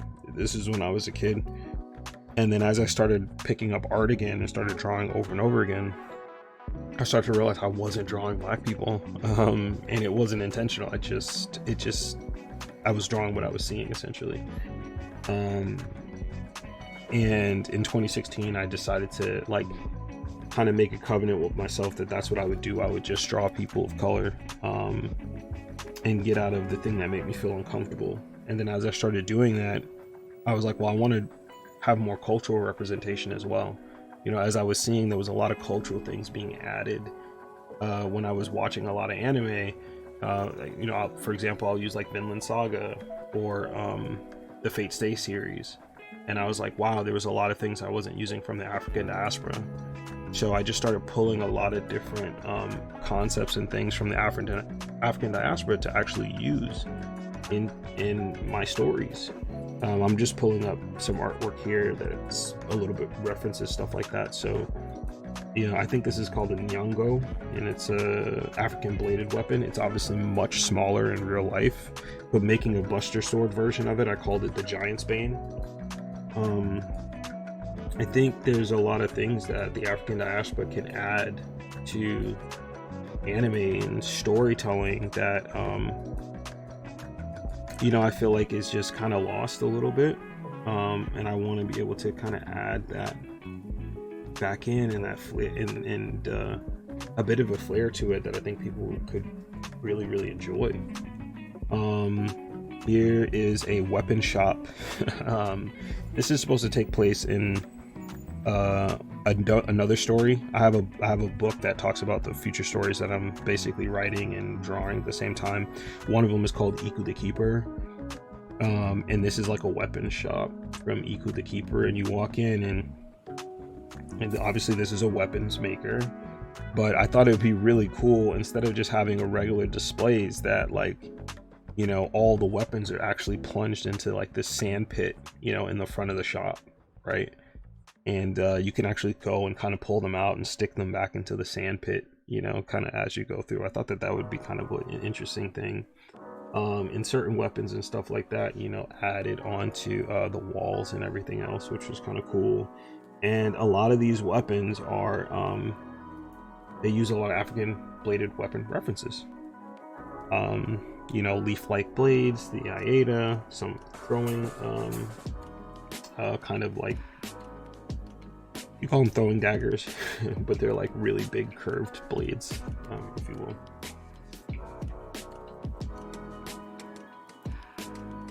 Let's see. I'm going to show one more thing before we get back into making this room, just to give people an idea of kind of, you know, what I like kind of making. And you know, and I also, this is also an inclusive and safe space as well. I want people to know that too, and I'm kind of working on including a lot more diversity as well in my storytelling. So let me pull up one more thing here. Oh, Young Khan, what's up, bro? I'm a super fan of Young Khan stuff. I probably got like 10,000 channel points saved up. I mean, this is also another really great artist and animator. Yo, thank you for coming through and checking out the stream, man. I appreciate it. I'm just showing a couple things that speaks to the type of artwork that I make, you know. Pulled up some character designs that I'm trying to do for some stories and stuff like that, and I think I'm gonna pull up one more illustration. And thank you guys for bearing with me as I'm looking for this. Yeah, it's in one of my folders. Oh, but how deep are we gonna go?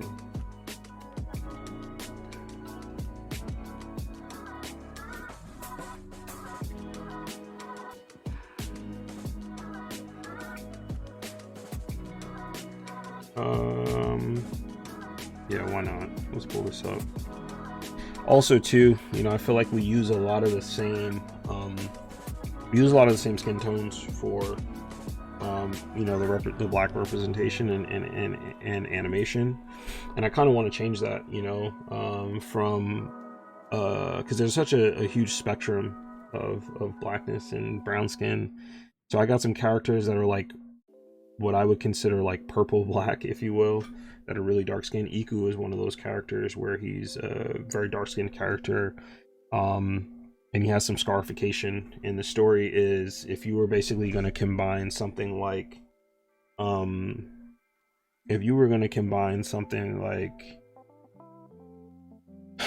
Godfather 1 and 2, mostly 1, combine that with something like Naruto, if you will.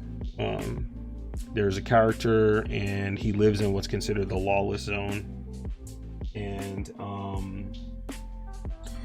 you know, essentially him and his friends have carved out their own little crew to survive in the lawless zone.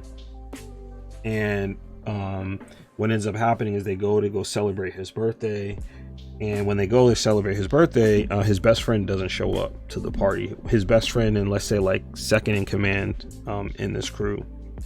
And when they leave the party, you know, at like 3 a.m, they find his friend kind of dead in the alleyway.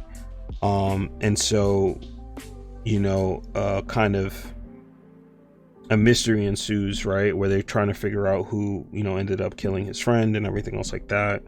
And when they find this guy, a whole fight breaks out. And I actually put a whole video on my Instagram. I did a whole animatic of this kind of fight, so it's not a big secret. And you know, he kills this guy, and come to find out, this dude was he was lauded as what was considered the next Omen Henne, like the next Don of this lawless zone. And there's 4 districts, and the other 4 Omen Hennes crown this guy, this Don. So after he kills this person, the other Omen Hennes are like, well, what do we do? Because we need law and order to take place in this area, but we can't let something like this slide. So they decide to make Iku the next Omen Henne, as young as he is, but they're plotting against him to usurp him essentially when the time is right. So it's kind of a mental battle. It's kind of like a mafia kind of gang thing back and forth. It takes place in a fictional black continent, and so, you know, you get a chance to see these different Omen Hennes. I think I made a bunch of different these drawings are like 2-3 years old too, so please bear with me.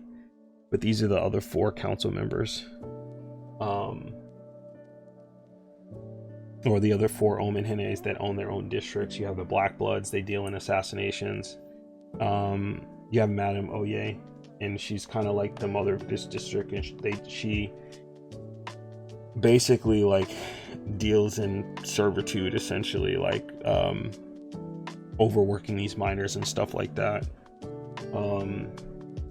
Yeah, there's a lot of different aspects to each of the Omen Hennes and the zones that they run and they kind of own. This was like one of the earliest characters that I designed for the series. Any of the Black Blood, he's like a second in command of that main guy that you saw. And all the Black Bloods wear very bright colors. They're almost like poisonous creatures, if you will.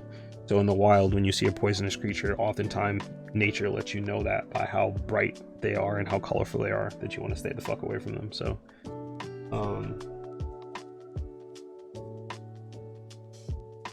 yeah, so I tried to go through as quick as I could. I know I didn't give you guys the best explanation, but in general, I'm just a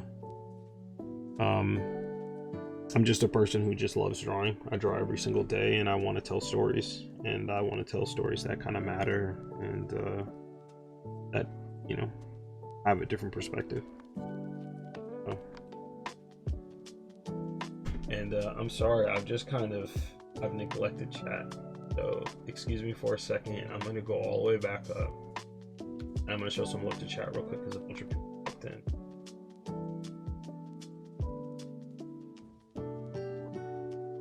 So again, mad love to Meg for the raid, and everybody that came in and I followed. Thank you guys. I hope you enjoyed me bringing up some of my past work. Oh no, a fucking ad is starting. I'm sorry for anybody who's not subbed. You might get an ad. I hope you don't get it. I run the ads so nobody gets pre-roll when they come in. So sorry about that. Mystic, damn sick. White Manga said he went.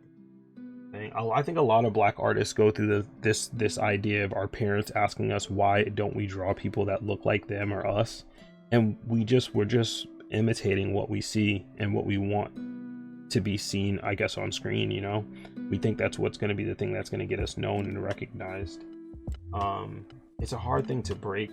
You know, some of my favorite characters and shows are, you know, they don't have black people in the forefront, so you just, you know, but you still love it, and it's okay, right? And I think the thing is, we start to think like, why can't we have those things too, where there can be a person of color or a black person in the forefront, but also represent for everybody, you know, and everybody can attach themselves to.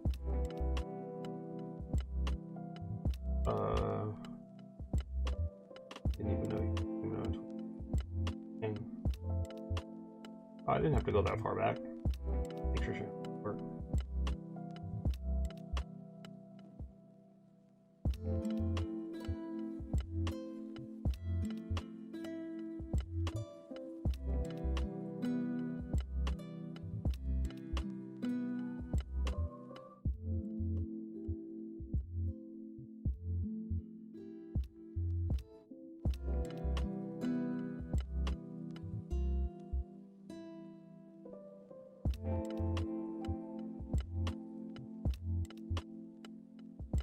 Oh shit. Real quick, anybody who subbed is probably going to see this. I want to give a quick shout out to Young Khan, though. He is a dope artist. Like I said, I got a bunch of channel points racked up on his channel, so let me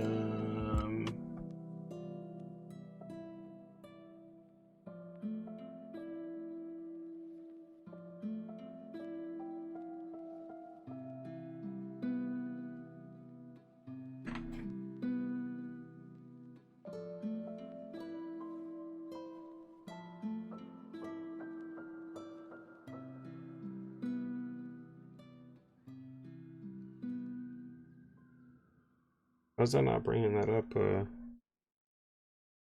My thing, what's up? Hold up.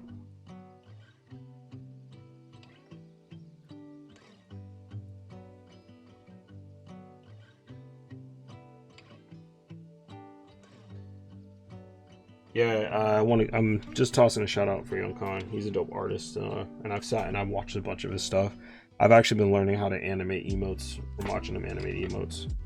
So hopefully a random clip will come up, and that clip will be representative of, you know, something that Young Khan has worked on.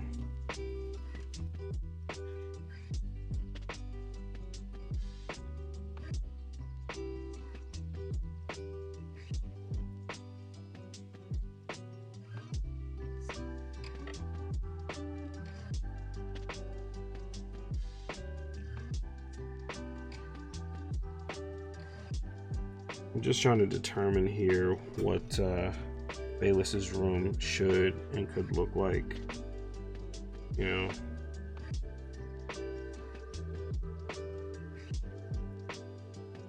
Actually, let me do this. This should be more representative of it.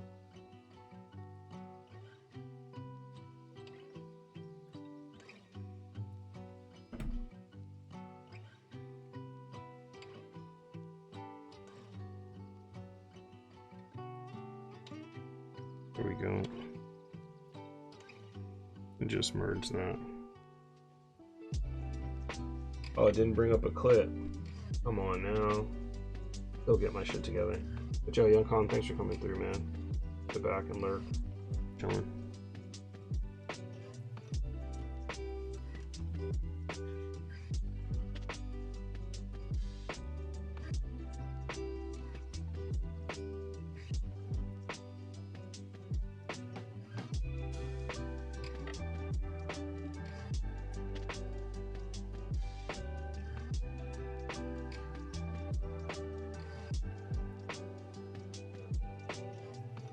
Okay, let's see.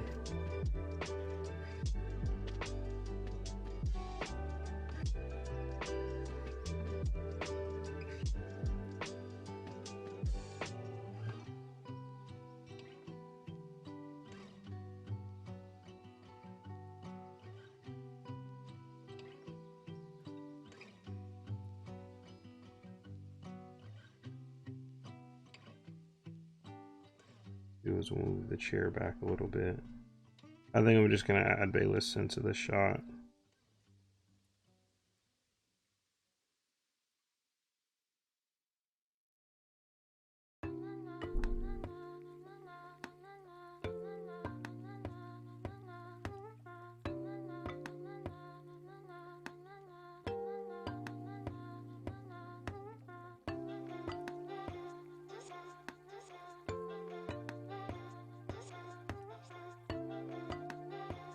To kind of be leaned back a little bit.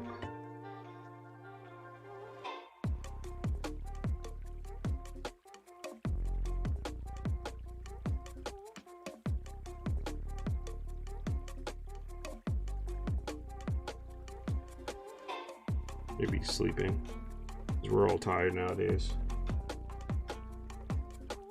So what's going on, chat? I know some of you guys are just chilling, but if you guys have any questions for me, you want to chime in, if you want to know what I've worked on in the past or whatever it may be, please feel free.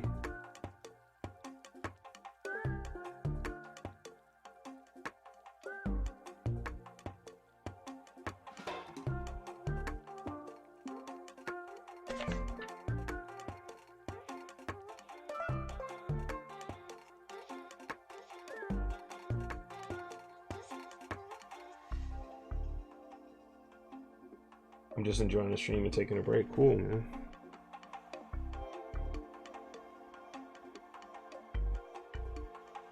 Chris, this would have been a great time for us to do your school poll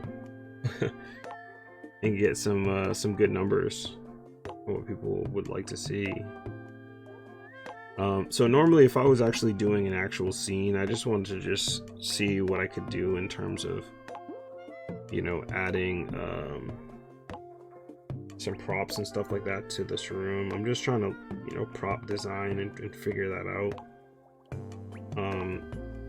Because I've done a comic before and I kind of winged it, and I don't want to do that this time. I really want to nail down a lot of the different specifics.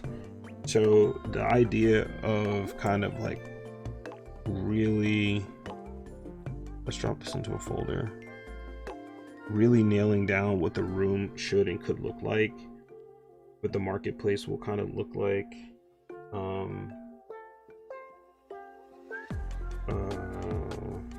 Let's see.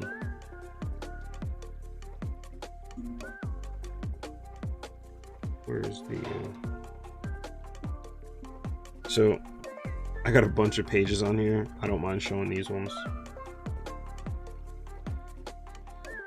So this is going to be my lead-in, my explanation of what the stone prison is, what it looks like. We're going to get some shots of some people. We're going to get the stone shot explaining what I explained to you guys about the stones. And this shot of Bayless's room is kind of what I'm working on now, just throwing stuff in there. You know, let's get past some of this. Get past some of this. Yeah, but this is kind of the area where, you know, he's taking a trolley up through the stone prison, and we get to the bazaar floor, which is like the middle level floor. That's where a lot of the commerce takes place.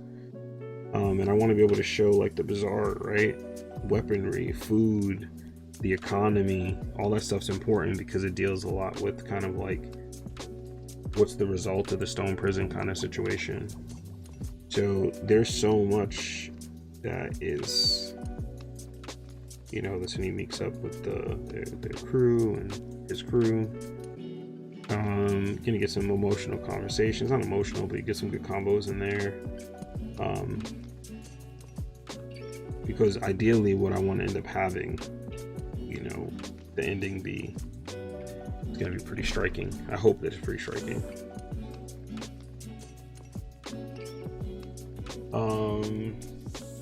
Ducky says, what gives me inspiration? Music is a big driver for me, but to be honest, I really love drawing. Like I you know, I put it down for like over 10 years. And after, oh, Machine Toys, thank you for the follow. You know, after putting drawing down for so long, so most people who follow me already know this, but when I when I got into high school, I played a sport every season: basketball, football, and track. When I got to college, I didn't play a sport, but I was like, I had a scholarship, and I was like really focused on doing business and design. I transferred over to business, and I transferred over to design, and I started my own clothing company. So from like 2009 to 2012 or 13, about 13, is I ran that business while I was in college, and I was in school. And during that time, I was designing clothes, but I was doing more like cut and sew, ready wear, just kind of graphics. I wasn't really illustrating as much. And I brought that business to like $2.2 million. Me and my business partner, Matt, he's like my brother now. And it got derailed by the Boston bombing. Our store was actually right over there, near Boylston Ave. It was on Newberry Street. And people who worked for us didn't necessarily want to come back. And our store was shut down for a long time for investigations because people, you know, when the bombers went through, they were like weaving through everything. It was really fucking crazy. I was in New York at the time, and I think my business partner was like out with his girlfriend or whatever. Yeah, it was just kind of crazy. And so it really jammed us up. And, you know, we're just talking about like, do we want to continue it? Because we're going to have to do a lot to bring it back to its former glory to get it where it needs to be. And we both decided to kind of step away from it and kind of liquidate and move in different directions. And when I ended up moving to New York, I started working at a design agency, and I just felt like something was missing. You know, after running a business for so long and kind of working for yourself and just cultivating a certain level of creativity, I was just like, man, I was just missing that a lot. So then I just decided, like, let me start drawing again. I was watching YouTube videos of drawing. Anybody out there has ever heard of Cypher Essen? I was seeing his videos, and he was like, yo, illustration is a skill, you can develop it. And so I was like, okay, well, if that's true, let me just draw every day and see what happens. So I was drawing every single day without fail for hours a day. And then I remembered, you know, like, or I started auditing my time. So I was like, all right, well, maybe I can draw on the train and so on and so forth.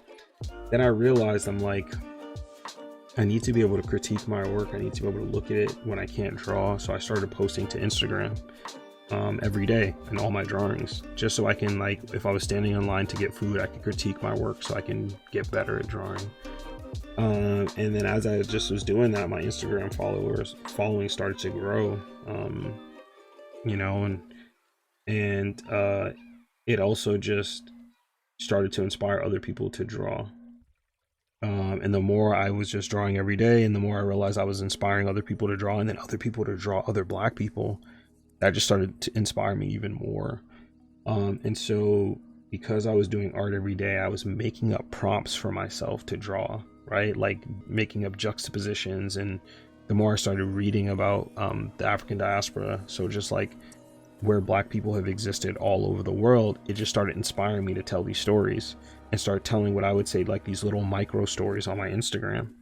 So I would draw an original character, and then I would use some, you know, ancient lore from like the Black people in Brazil, or the San people in South Africa, and San people in South Africa. And I would modernize it, and I would do the same thing other storytellers do, but it would just be using African folk tales and stuff like that, and African bladed weapons. And you know, and that kind of started spawning, you know, more and more creativity. So where does my inspiration comes from? You know, anime, Black people, just the love of the game of drawing, you know. Could you put sugarcane stalks with leaves? I could. That actually may be nice to add into there. Give some references to Montserrat in my Caribbean culture as well. I think that would be really dope. But thanks for asking that question.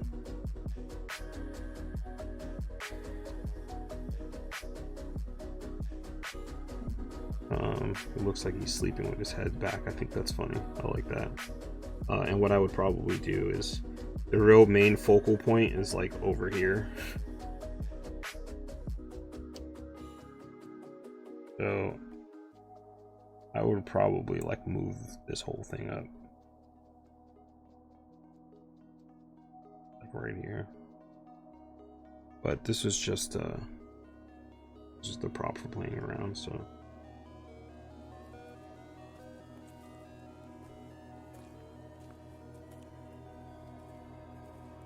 We can do some spider sonas. I was thinking about doing. A blind spider character,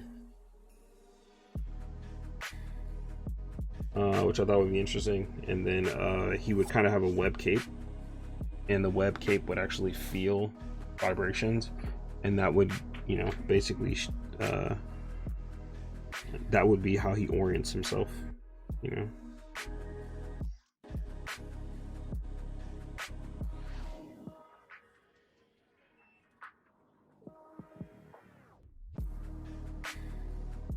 Yeah, it can be all wild on the walls or fencing.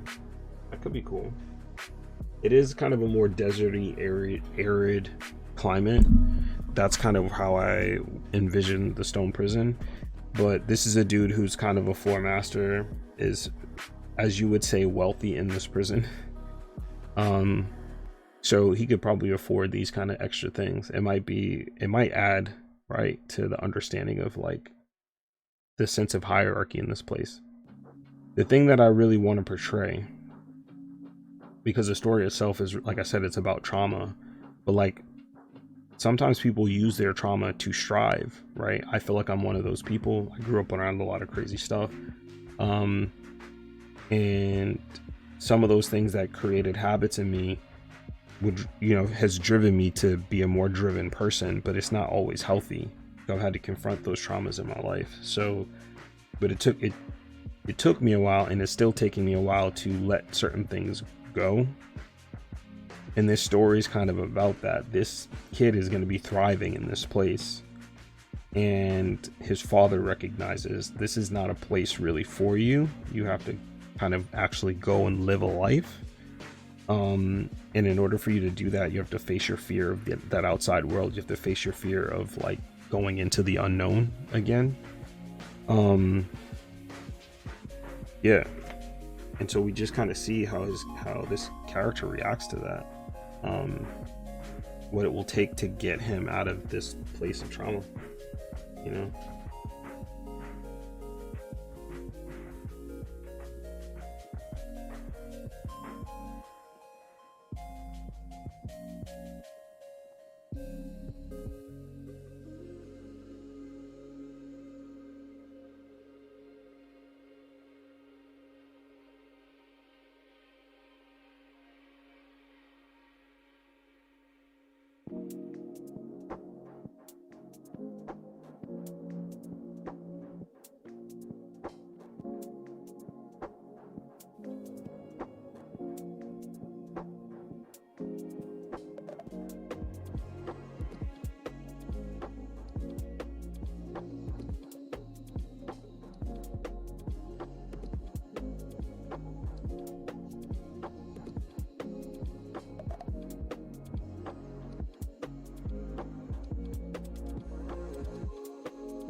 All right, so I move fairly quickly through my sketches, and you'll see that, like, because I'm still at beginner stages, I tend to draw anatomy almost every time before I draw close, because I have to just yeah, until I've just developed a way better understanding of just movement and everything else, I always draw the anatomy.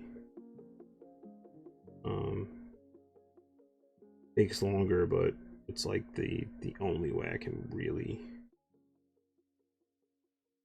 get close to what I'm envisioning. I think one of the things I'm still lacking too is like I haven't fully developed a style that I enjoy, which is odd to say for someone who fucking draws all the time, but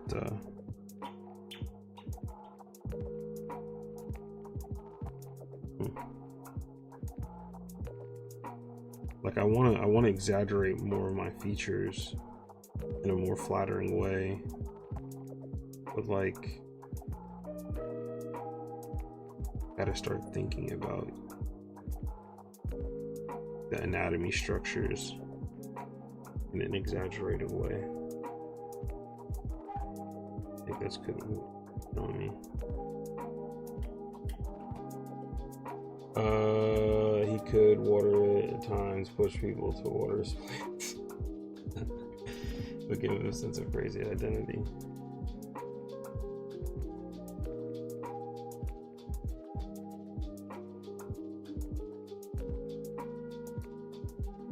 The good thing about practicing Spider-Man is that you can't hide the hands in pockets. And I really need to practice hands.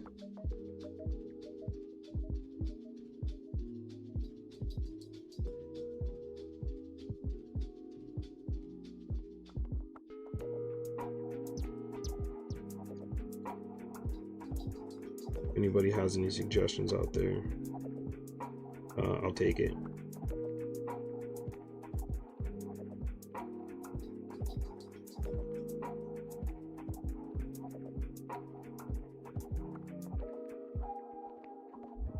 My hands be suffering.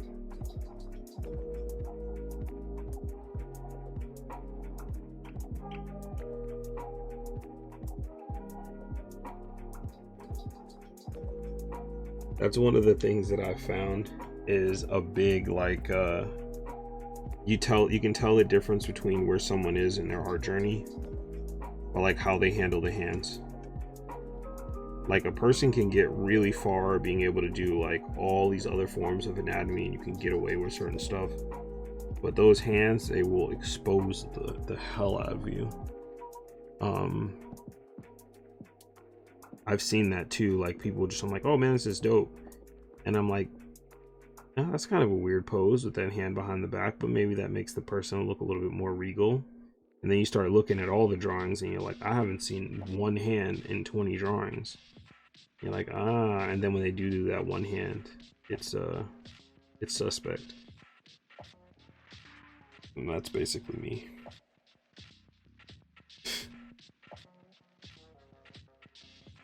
Maybe I'll do maybe I'll start dedicating some stream days to just drawing hands.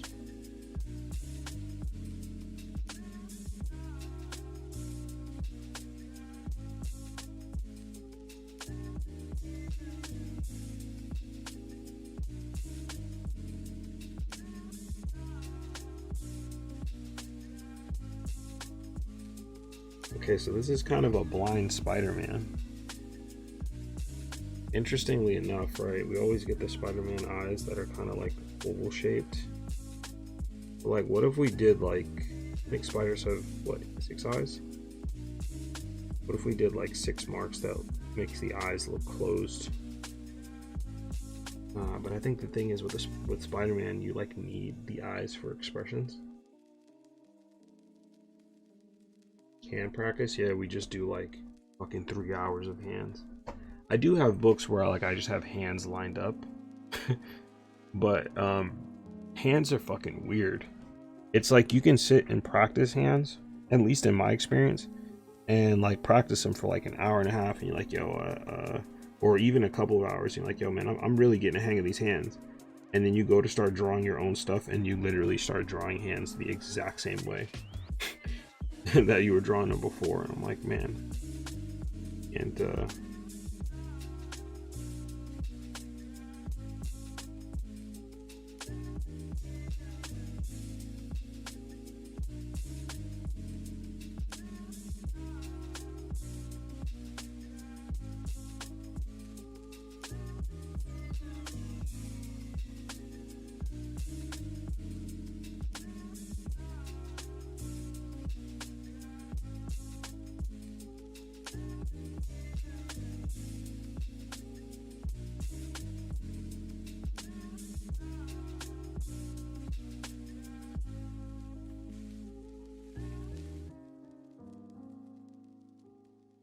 It'll be interesting with these webs too. Get like a Todd McFarlane thing kind of going on. It'd be nice to like wrap them a little bit and make them way more involved. You would. Right.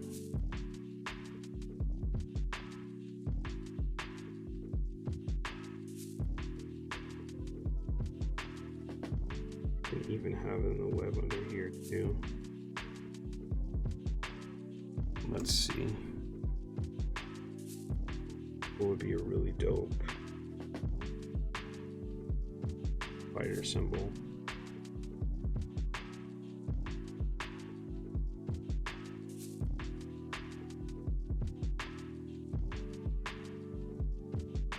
You know what? Instead of doing a dead center spider symbol, let's do something that's right side. That could be cool. I don't think I've seen that before. Like an off-center spider symbol. Right? That could be really dope. Alright. Do something like this. Okay, so this could be funny, right? So he doesn't really give a shit that his spider symbol is centered or not, because he's blind. So he's just like, fuck it, you know, like it is what it is. Like, just I want a spider suit that kind of hides my identity, but also you know, it has this added feature that I can spin my webs.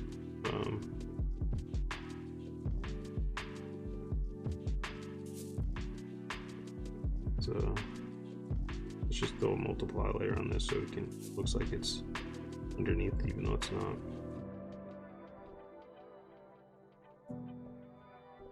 And spiders have 8 legs, right?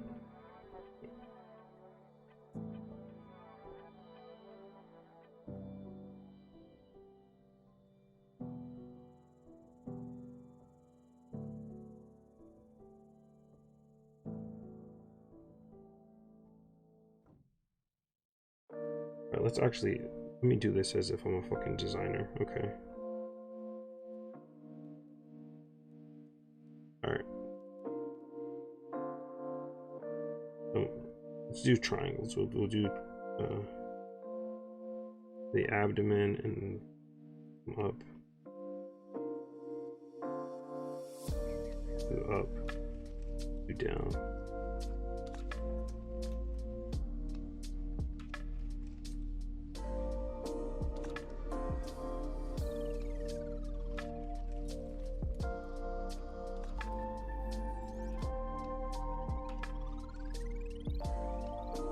Triangles. The visual shape language is very angular, right? So if I was designing this for a studio, that would kind of be like my shape language. And then maybe I could do like a glove kind of thing. The colors.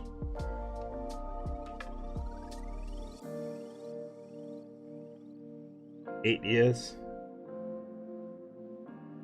8 years. Not sure what that is, Chris.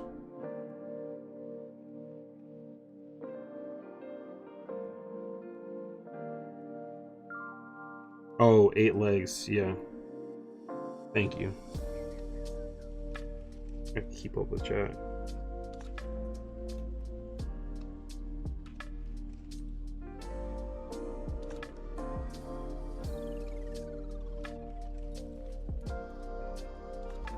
Yeah, I think that makes sense, right? Hands, he kind of feels it with his hands and stuff like that.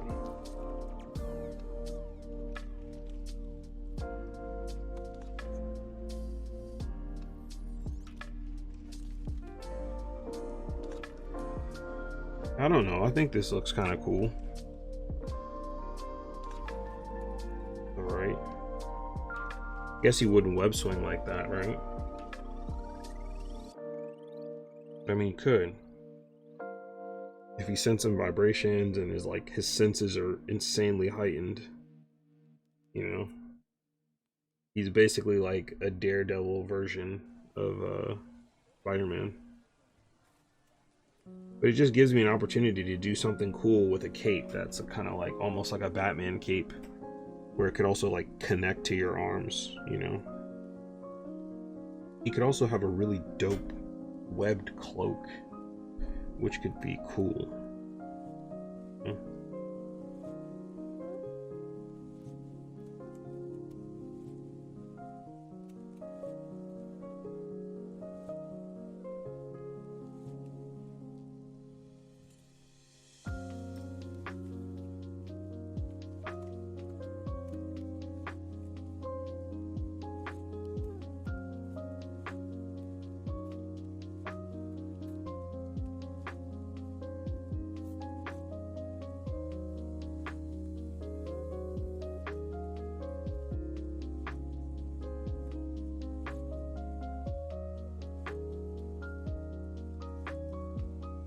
Oof. Tricep. Gotta get it in there.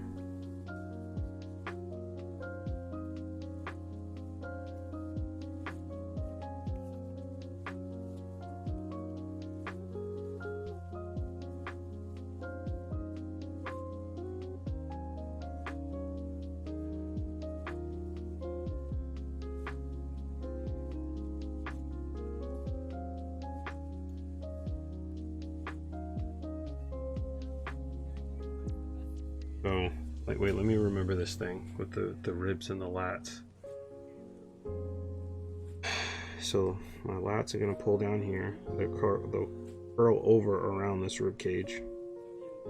We have all these here. Damn, is it? I think it's under over, so it's like under over. Oh yeah, under over, over. Exactly how many they were.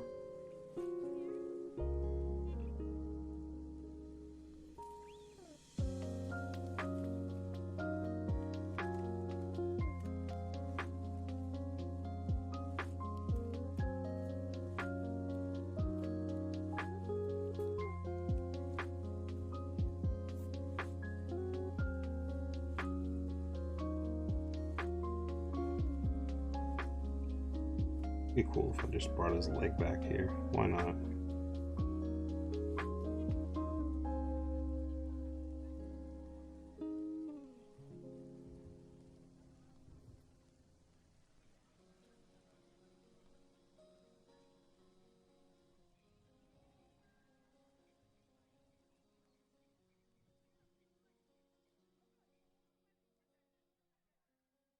One of the things I used to love about old school comics was how they would draw like these weird, in my mind, there were these very weird leaf-shaped feet, and they were always insanely exaggerated.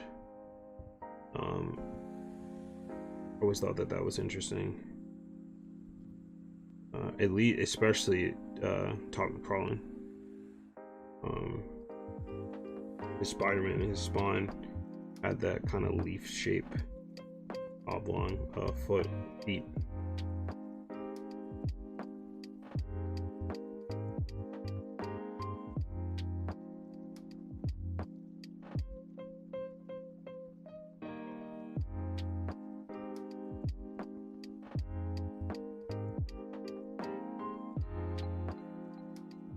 Is every Spider-Man shooting their webs like this?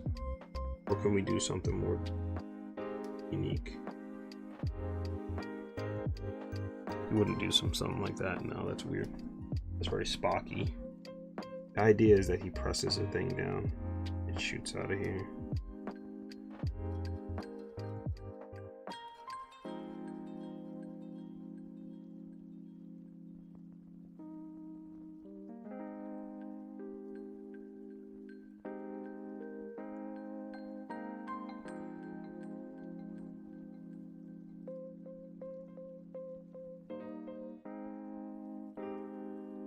I complained about hands before, but they're not great, but these are some of the best hands I've done, which goes to show you how suspect my hands can be sometimes.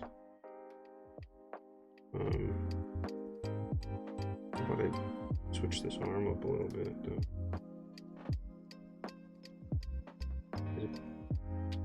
down.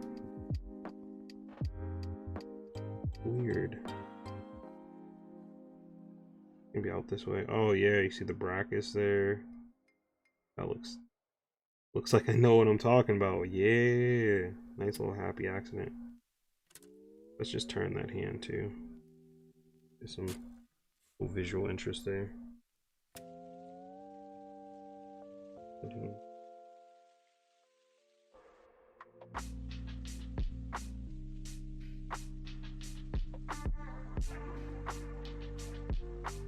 Six eyes, 6 closed eyes. Yo, maybe he has another Spider-Man mode, right? I'm a fan of anime. Maybe he has a level 2. Maybe he has a final form, and in this final form, the Spider-Man eyes open up. Woo! That would be crazy. And he goes into like, the thing is, I've never watched the, I've never watched the Dragon Ball Super episode, so everything I'm talking about is like from what I'm seeing on social. But he goes into an Ultra Instinct for his Spider-Man abilities.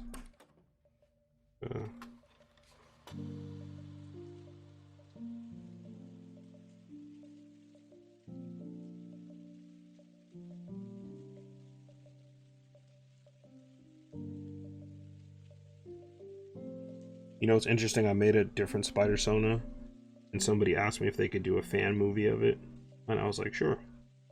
So they went, and they're getting all this funding to do a fan Spider-Man thing based off of my Spider-Sona, which is very interesting. And I was like, yeah, just credit me as the creator of the character. And they're like, well, is there any backstory that you want to add to it? And I was like, well, thank you, I appreciate that. Yeah, this is the character. I wanted him to be like a weaker, like a generally an overall weaker Spider-Man, right? Like he doesn't lift the exact proportions of a spider. He is stronger, faster, definitely more agile than a regular human. But his two differences is that one of which he has a really high intellect, right? Like a very, very high intellect. And the second is that his webs harden, so he can make constructs. So you see he has like almost like a web like belt, and then like he will make like a staff or like collie sticks like with his webs, and that kind of helps him fight. So he has to be a little bit more on the ball, if you will, than like Spider-Man. Before Spider-Man was trained by Shang-Chi. There's a comic where Spider-Man gets trained by Shang-Chi, who's like one of the top martial artists in the Marvel universe. It'd be cool if we get an opportunity to see something like that in the MCU. But yeah, and then because Spider-Man's abilities allow him to like walk on walls, and like he can basically fight on different planes and fight while swinging, he actually develops his own martial arts style, which I thought was like really dope, you know.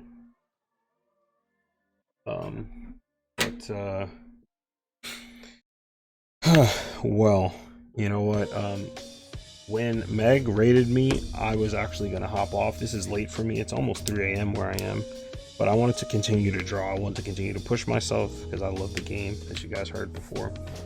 So for everybody that's still on, if you like the stream and you enjoy the art and you enjoy kind of my direction, what I'm talking about, please consider dropping a follow and coming through and checking my next stream. I try to stream on Sundays and Mondays, and then intermittently throughout the week.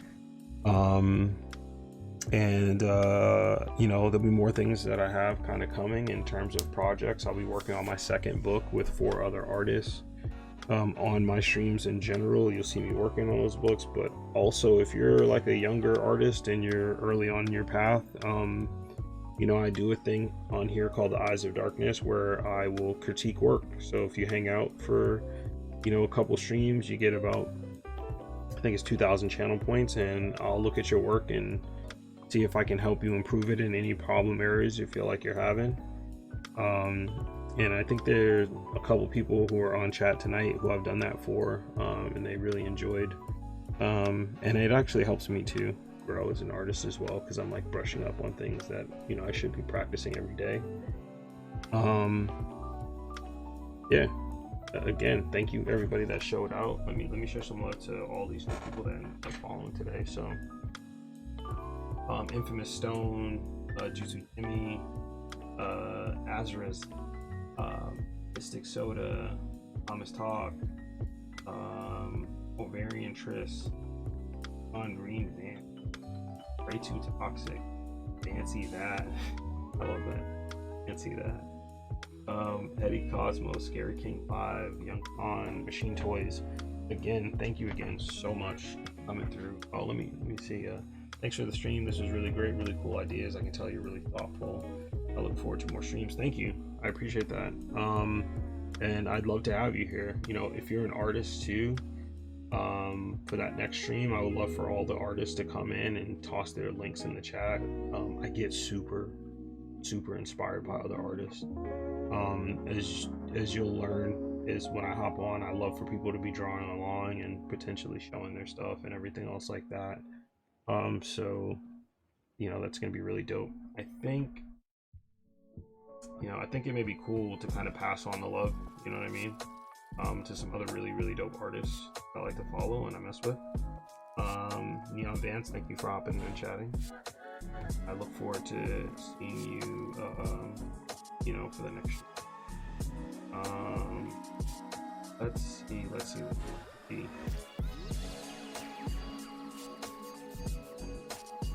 I really like Bean. Hey, Bean. Who she's on? Oh, I should say they. Excuse me. I don't want to misgender Bean.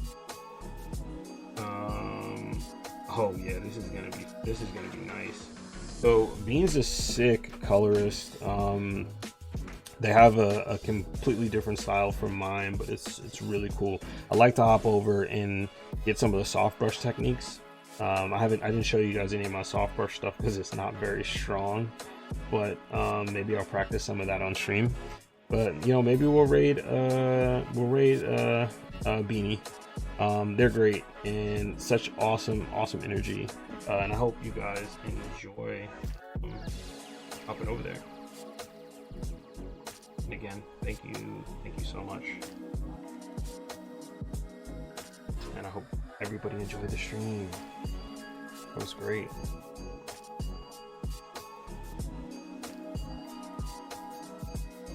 That was really fun. I'm afraid to let you guys go. All right, peace out. Take care, everybody.